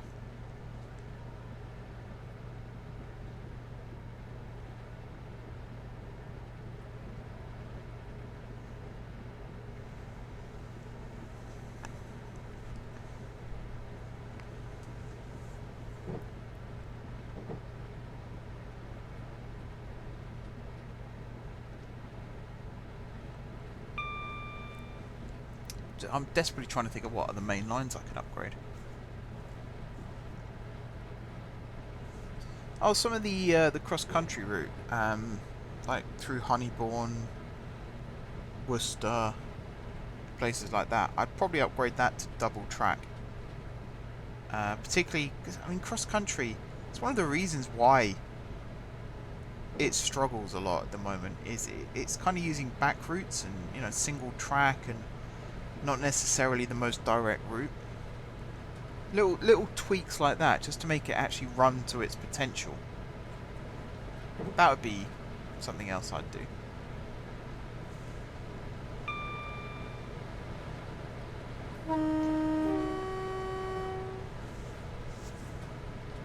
Am I speeding? Oh, I've gone to 75. Didn't even notice that.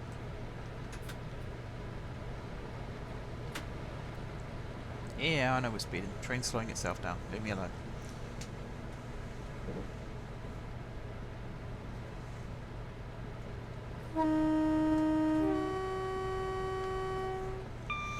Four miles to Huntingdon.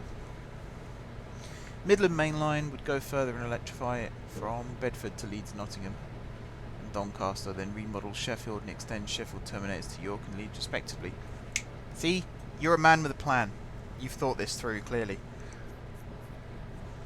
Not a bad idea, though. Definitely not a bad idea. We can get rid of this bi-mode bollocks. Extra platforms at Leicester as promised, and 4-tracking from Siston to Wigston. 4-tracking from Dore to Rotherham. Yeah. It all sounds feasible. I probably should have whistled for that, but never mind. It all sounds feasible. That's the main thing. It's not like we're trying to say things like, oh, upgrade high speed 1 to 4-track and then add a 3rd track to high speed 2 and blah blah blah. We're not, we're reasonable people here. We're coming up with some good ideas on how to just make things better.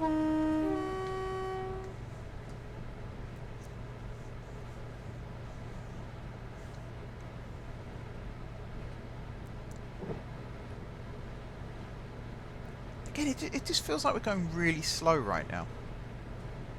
Even though we're not. Like if I come outside... But that feels really slow as well. Is it just a feature of the networkers? They just feel a lot slower than they actually are.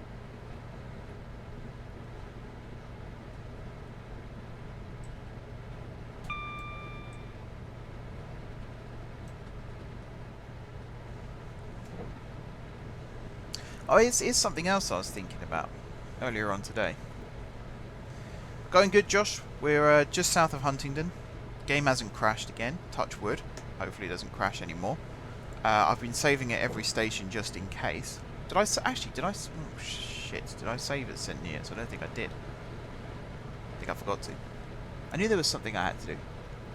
But yeah, I was thinking about something earlier today. So I watched a video earlier on from Londonist about the Northern Line extension down to Battersea, and they were talking about, at the very, very end of the video, they also mentioned, oh, there's been plans to extend it to Clapham Junction even, but they're not going to do that until Crossrail 2's been approved.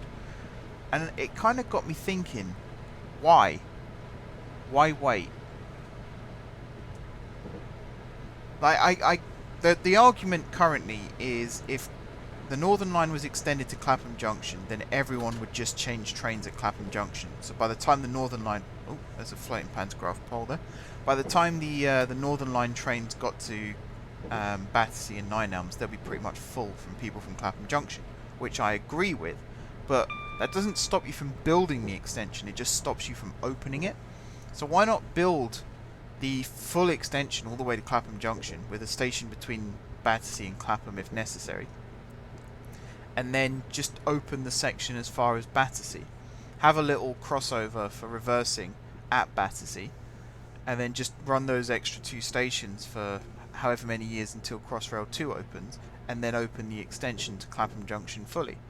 It saves you then having to, now close Battersea for 6, 7, 8 months while you completely remodel it, ready for an upgrade that you could have already built. It just seems a bit short-sighted in my opinion. I suppose then, if the station exists, people will then be asking why it isn't open. But, we've already mentioned it today. There's plenty of stations that aren't technically closed, but aren't also accepting passengers right now because they're waiting for redevelopment. And that's essentially what this is. Battersea even has no reason to be open yet because the redevelopment hasn't happened. It's in the process of happening.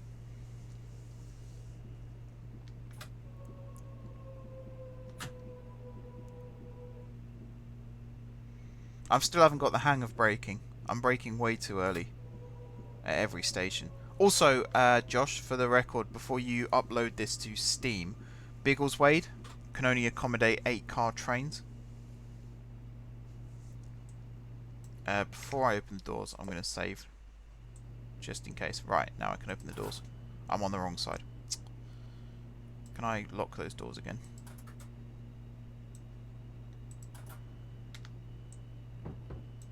Are the doors on both sides opening? No, good. Whew. How do I cancel these doors opening? Does it just... No, it's done it by itself. Good, good. I heard someone say they thought St Pancras was ugly. Can't see why. Certain aspects of it are. The Thameslink platforms aren't the most attractive. Plus, I mean, the high-speed one issue I have is it's all concrete boxes. They could just put some artwork, like Stratford International, they could just put some artwork on that big blank grey wall, and it would make it look so much nicer. They could just paint the damn thing. Make it a different colour. How long's that train going to sit there for, by the way?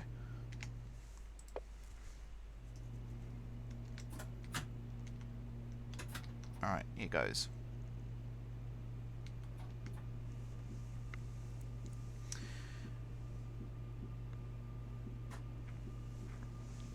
Yeah, scenario is good. I'm really enjoying it. Ah, okay. I did say Biggleswade. Actually, no, it's Stevenage. I said I thought the platform was longer in real life. But yeah, if Biggleswade is the same, then fair enough. What would you say is the biggest mistake ever made in the rail network in Britain? I'm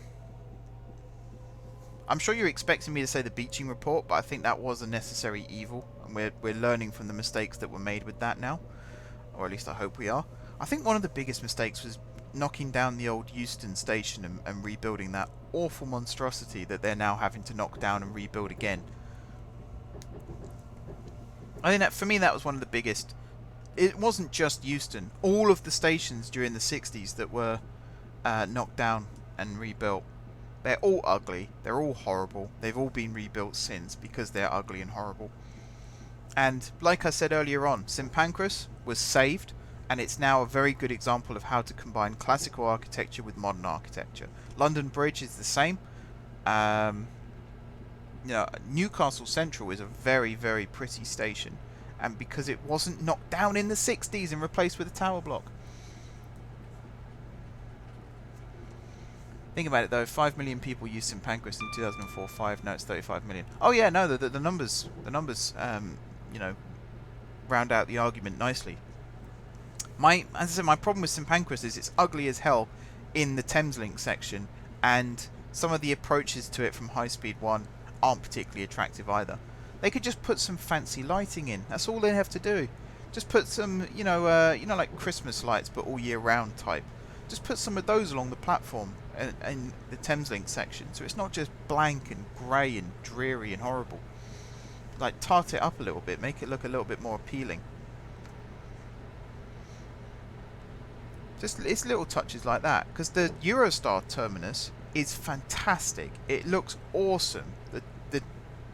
The fact that it's in the old station as well, so you've got the really nice architecture, you've got natural daylight pouring in, you've got the statue at the end, you've got the statue of John Betjeman.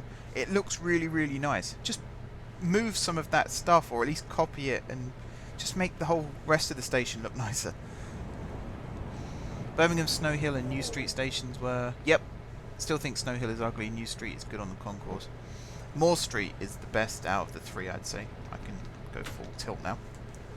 Moore Street is the nicest out of all the Birmingham stations, I think, because it's gone back to the classic GWR style, and they did a really good job with that.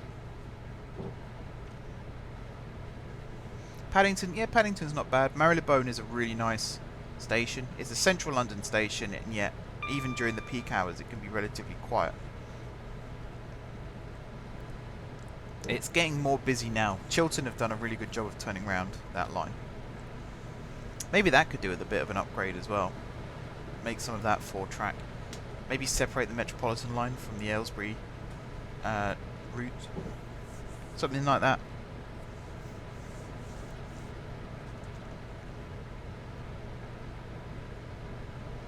Alright, we are 14 miles away from our final destination. We're due in at 18:23.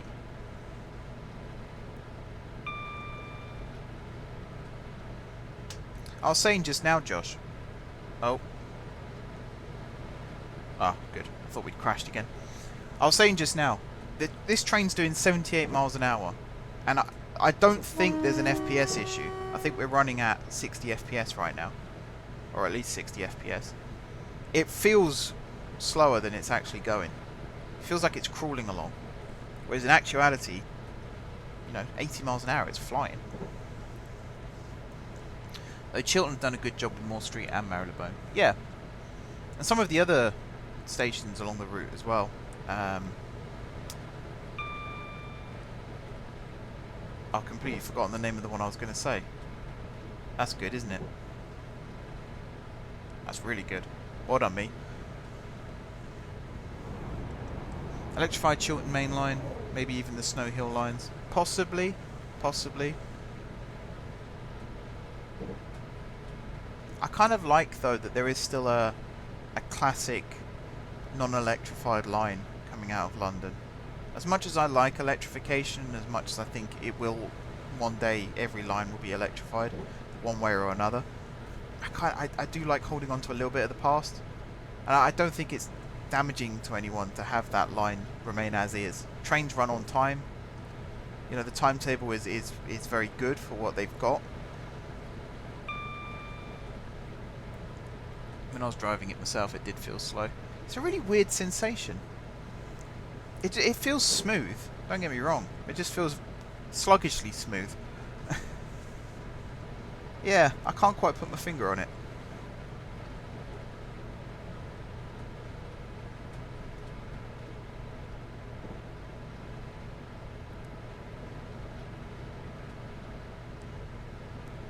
I like the Locos and the Chiltern line. Yeah, the 68s.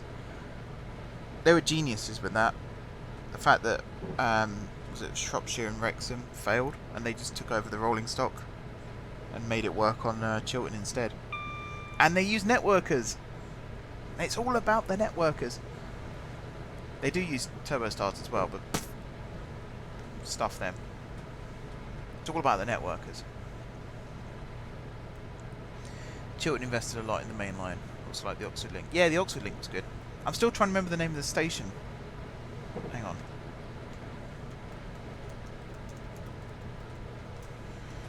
Places like Solihull, they've improved.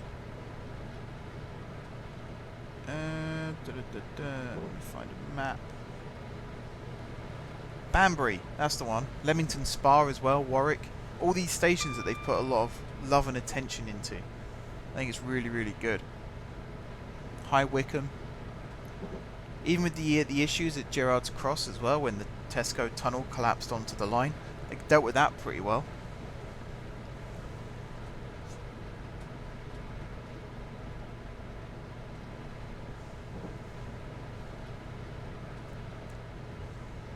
We're now 9 miles out. We're getting there, slowly but surely we are getting there.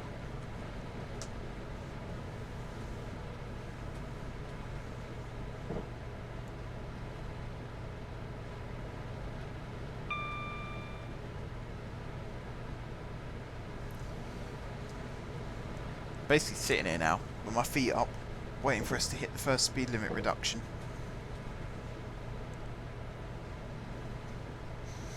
Any more questions before we start wrapping things up? I'll probably chat for a little bit on the main menu of the game once this scenario is finished, but the goal now, because we are technically 20 minutes down on where I wanted to be, so I don't think we're going to have time to do anything else. It's a shame the game crashed, but it's kind of working again, so I'm not too upset. I would also like to 4-track the Moore Street to Leamington Spa route, which used to be 4-track. When the Gerrard's Cross tunnel was built, they made room for 4 tracks. Yeah, they did, didn't they? That's that really weird, because it's not like 2 tracks It's not like they have two track wide tunnels. They built a 4-track wide tunnel, which I don't think I've ever seen before. It's this really weird looking tunnel, and because there's only these 2 tracks in the middle at the moment, it just looks even weirder. I hope you've noticed the speed at which LNER trains are travelling. Oh, we've crashed again. The speed at which LNER trains are travelling southbound too. Made sure I squeeze as much out of them as possible. Yeah, I noticed there were a couple of them were roaring past. Yeah, we've crashed again. Alright, at least we saved at Huntingdon.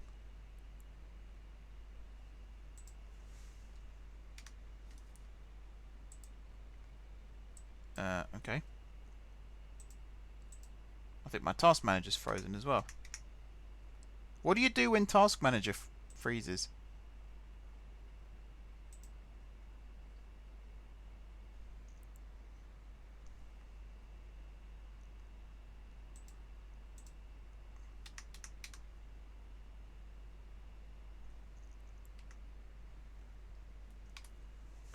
Right, hopefully this is the last time tonight that we have to start Train Simulator. I've had people ask me why I don't play Train Sim more on the channel, and I hope now you understand why. This is the reason. It's so volatile, this game. There's no logical reason for half of these crashes either. It's kind of like it's a teenager. It's woken up one day and just thought, you know what, I hate everything, and just decides it doesn't want to work. Okay, how do you resume? There we go.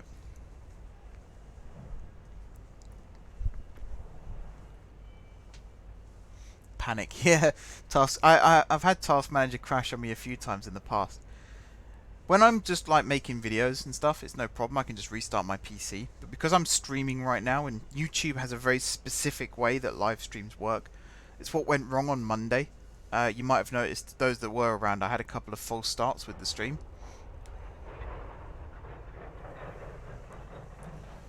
And the reason was Twitch wasn't working to start with, so I thought, okay, I'll just stop the stream, restart it, and that'll fix it. And because I did that, YouTube then went, oh, you finished the stream. Would you like to upload it as a video? And I was kind of sitting here thinking, no, I haven't finished. I just stopped it temporarily. So then I had to make a whole new stream from scratch on YouTube to get that one to work. Yes. Ugh. At least I know now. I've learned. Don't stop the stream for whatever reason. Even if the video settings are wrong, just persevere. Push through it. I hate to say it, but it seems like a you issue. Game never crashes this much for me. That might be a you issue. I'm always reading people saying Train Sim crashes a lot.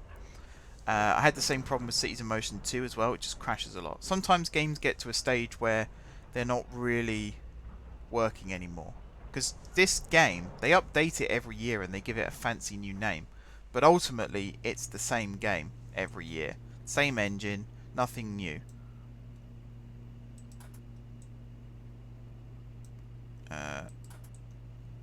Everything appears to be in order.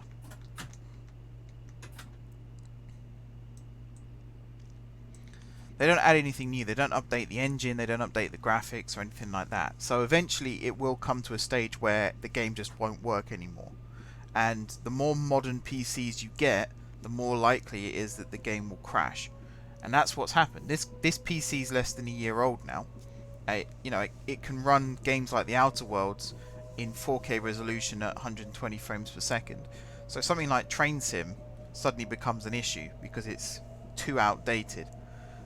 You can't have technology that runs new stuff as well as it runs old stuff, or vice versa. So that's the problem we're at now. And the simple solution for me is just don't play the game. Which is a shame, because the game is fun a lot of the time, but it's not sustainable. It's not worth it at the end of the day. And I mean, Josh knows this. Yesterday I was raging at this game because just trying to do simple things like download a scenario from the workshop, or in this case, Josh sent me the file and I just put it into the directory. It should just work.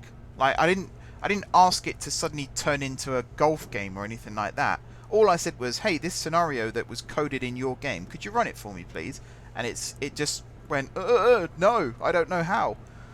And then it kept crashing. And it was this weird crash where a little pop-up would come up. I can't remember what the wording on it was now. But it doesn't, like, the pop-up doesn't appear on the screen. It appears behind the game. So you have to, like, Alt-Tab out of the game in order to click on it. And then going back into the game made the pop-up come up again.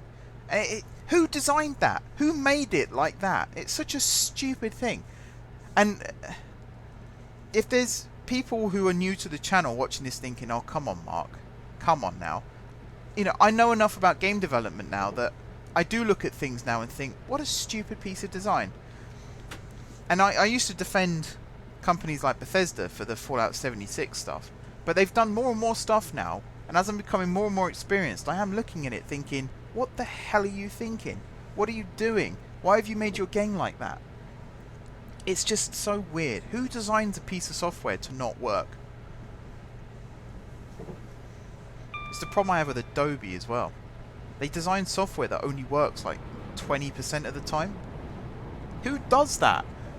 And they hide behind the excuse of, oh, no two PCs are ever the same. But that's kind of why you have different variations. That's why an Xbox version of a game is different to a PC version of a game.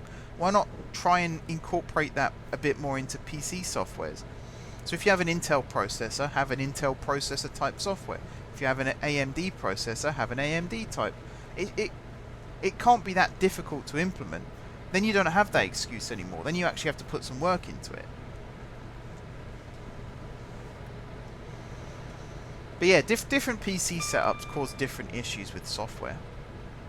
And it always bugs me where you report an issue on a forum and the first thing you get asked is, what are your PC specs? And I know why they're asking, it's a legitimate question, but at the same time, it's not. Because software should work. It just should work. If you're paying money for something, you're paying for it to work.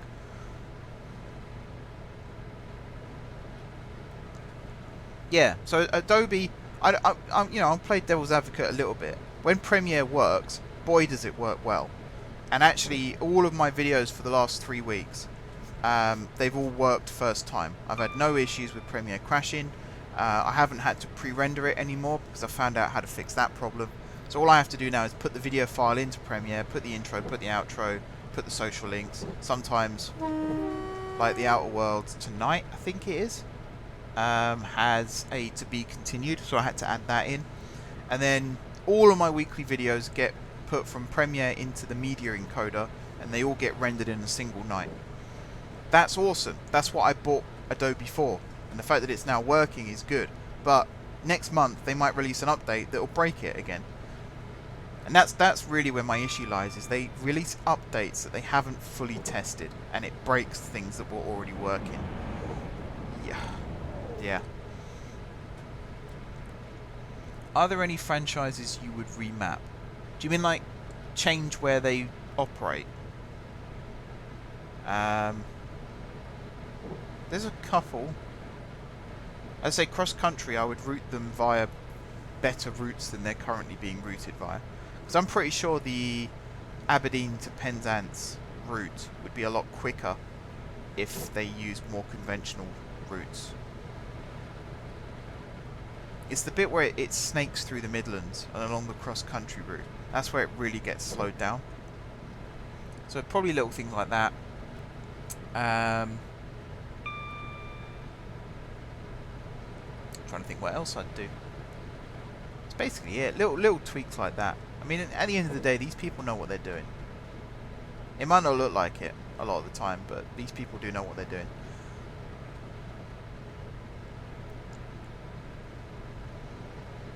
Yeah, Adobe expects you to pay fortunes for it. It's their forums. That's the thing that pisses me off the most. Because they never actually give you a solution. They ask you what your PC specs are, and then occasionally they'll come out with an absolute gem like, oh, we didn't really design it for that system. It's like, well, you sold it to me. You know, a piece of software should be hardwired to check what type of device it's being installed on.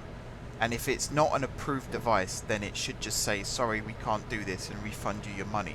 What they actually do is they take your money and then tell you that it's your fault that their software doesn't work because you aren't running it properly. And sure, if I went into the code and changed a few numbers here and there, I would expect them to say that, but I haven't and I don't.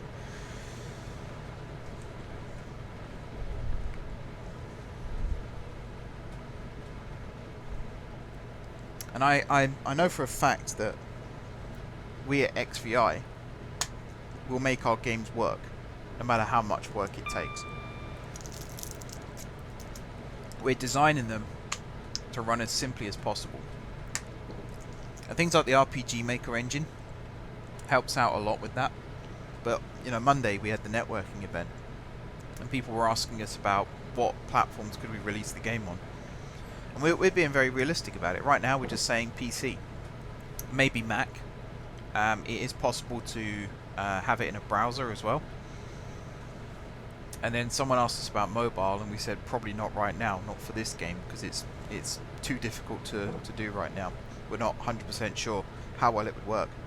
And that's the right answer. That's the smart answer. The dumb answer is, yeah, sure, we'll do it. We'll take your money. And then we don't test it, we don't make sure it works, and then, you know, we end up having a PR disaster. One massive mistake was closing the old East Links line. Ran from Grimsby Town to Boston via Louth and... Hang on, I need to sit down to read this. I'm blind. Ran from Grimsby Town to Boston via Louth and looped via Mablethorpe. Section in Grimsby was severed by Humberside CC. Now Peaks Parkway, a major road. Yeah, I remember you saying that before. That's a good example.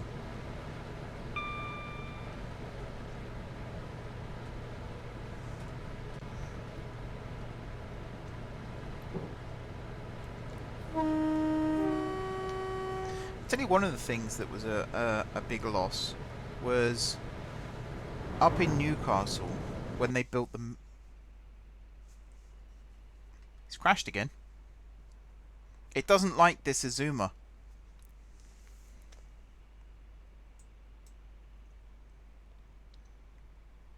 Yeah, I don't think we're going to get it back this time, guys. I think we're pretty much done with this, the game for tonight. I'm just going to leave it on this screen while I talk. Hopefully you guys can still hear me.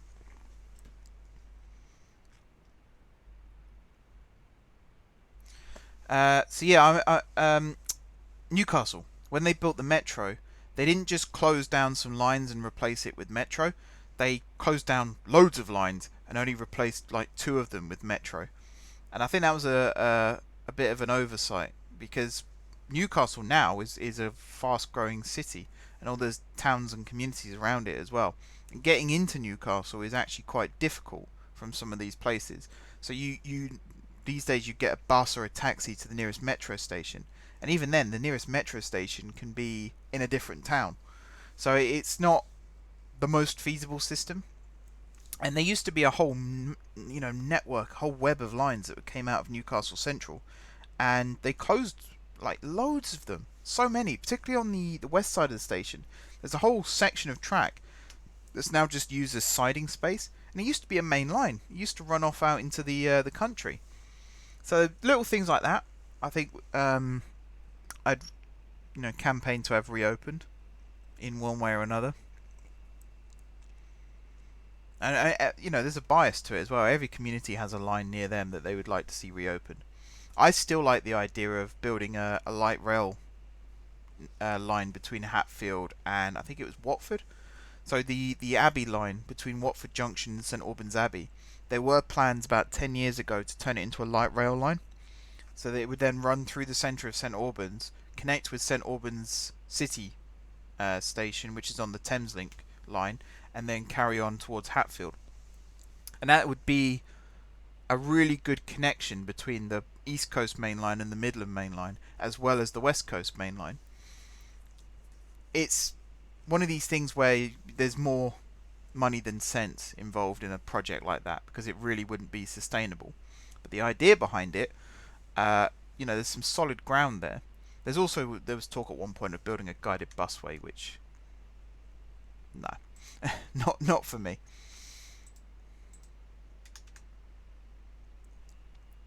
Is my... yeah.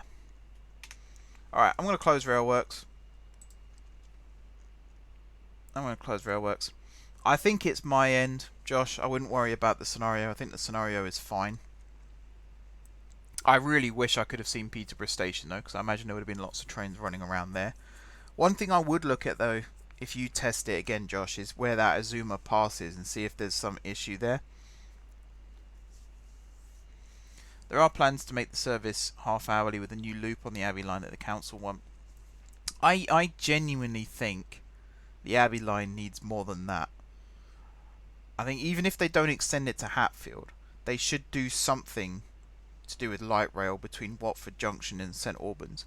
Because right now, St Albans Abbey Station, it is sort of near the middle of the city, but it's so far away from everywhere else. There's no bus station there. There's no real connection to St Albans City Station. I think it's like a 15-minute walk on the opposite side of the city. So if you built a light rail between Watford and St Albans, you can close Abbey Station, maybe turn it into a tram stop, or just negate it completely and have the tram tracks run through the high street in St Albans. Because there is actually room. Either side of the main high street, there's these big wide open pathways.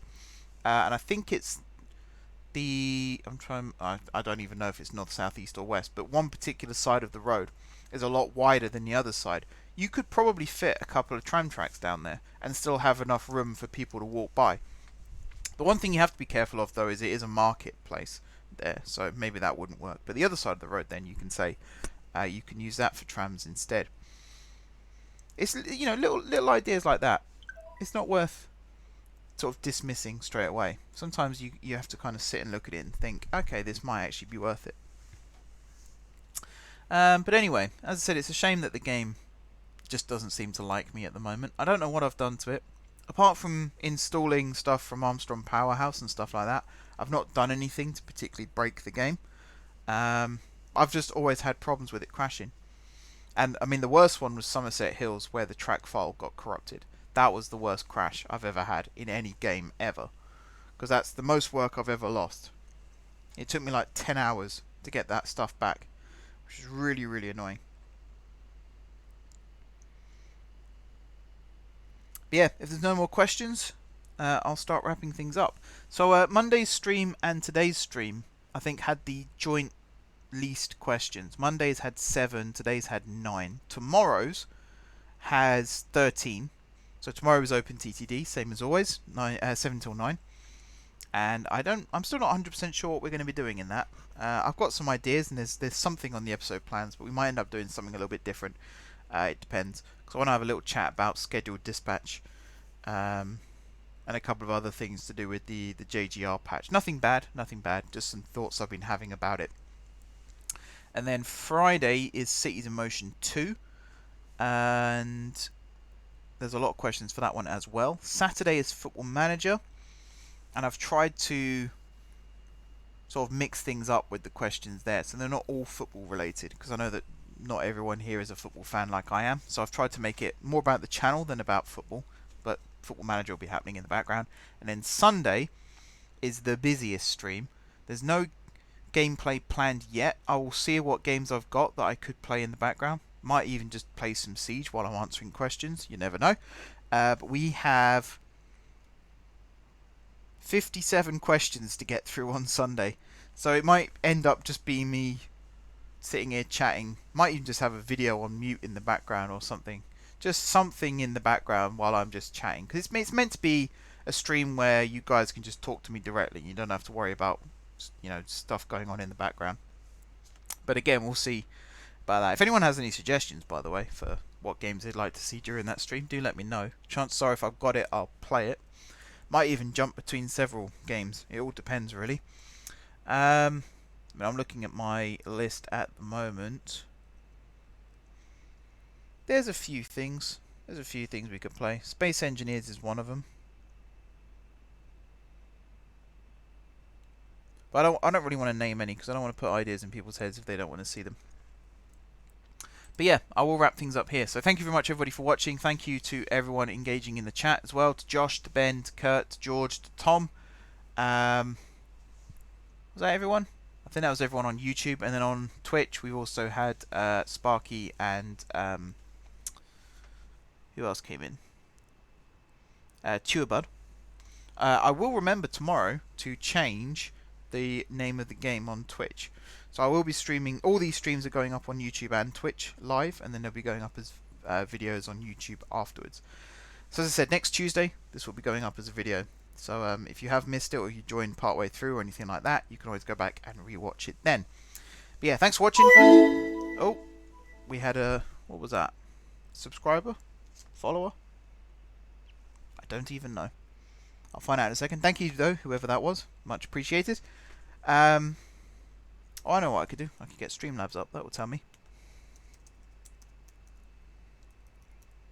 I will find that out quickly, because it's always nice when people follow and subscribe. Also hit the like button if you haven't done so already. We've got a few likes already on YouTube, which is awesome. And follow on Twitch, subscribe on YouTube if you haven't done so already. And if you have done all those things already, thank you guys for your continued support. I just want to go to the dashboard, Streamlabs, stop trying to push stuff down my throat.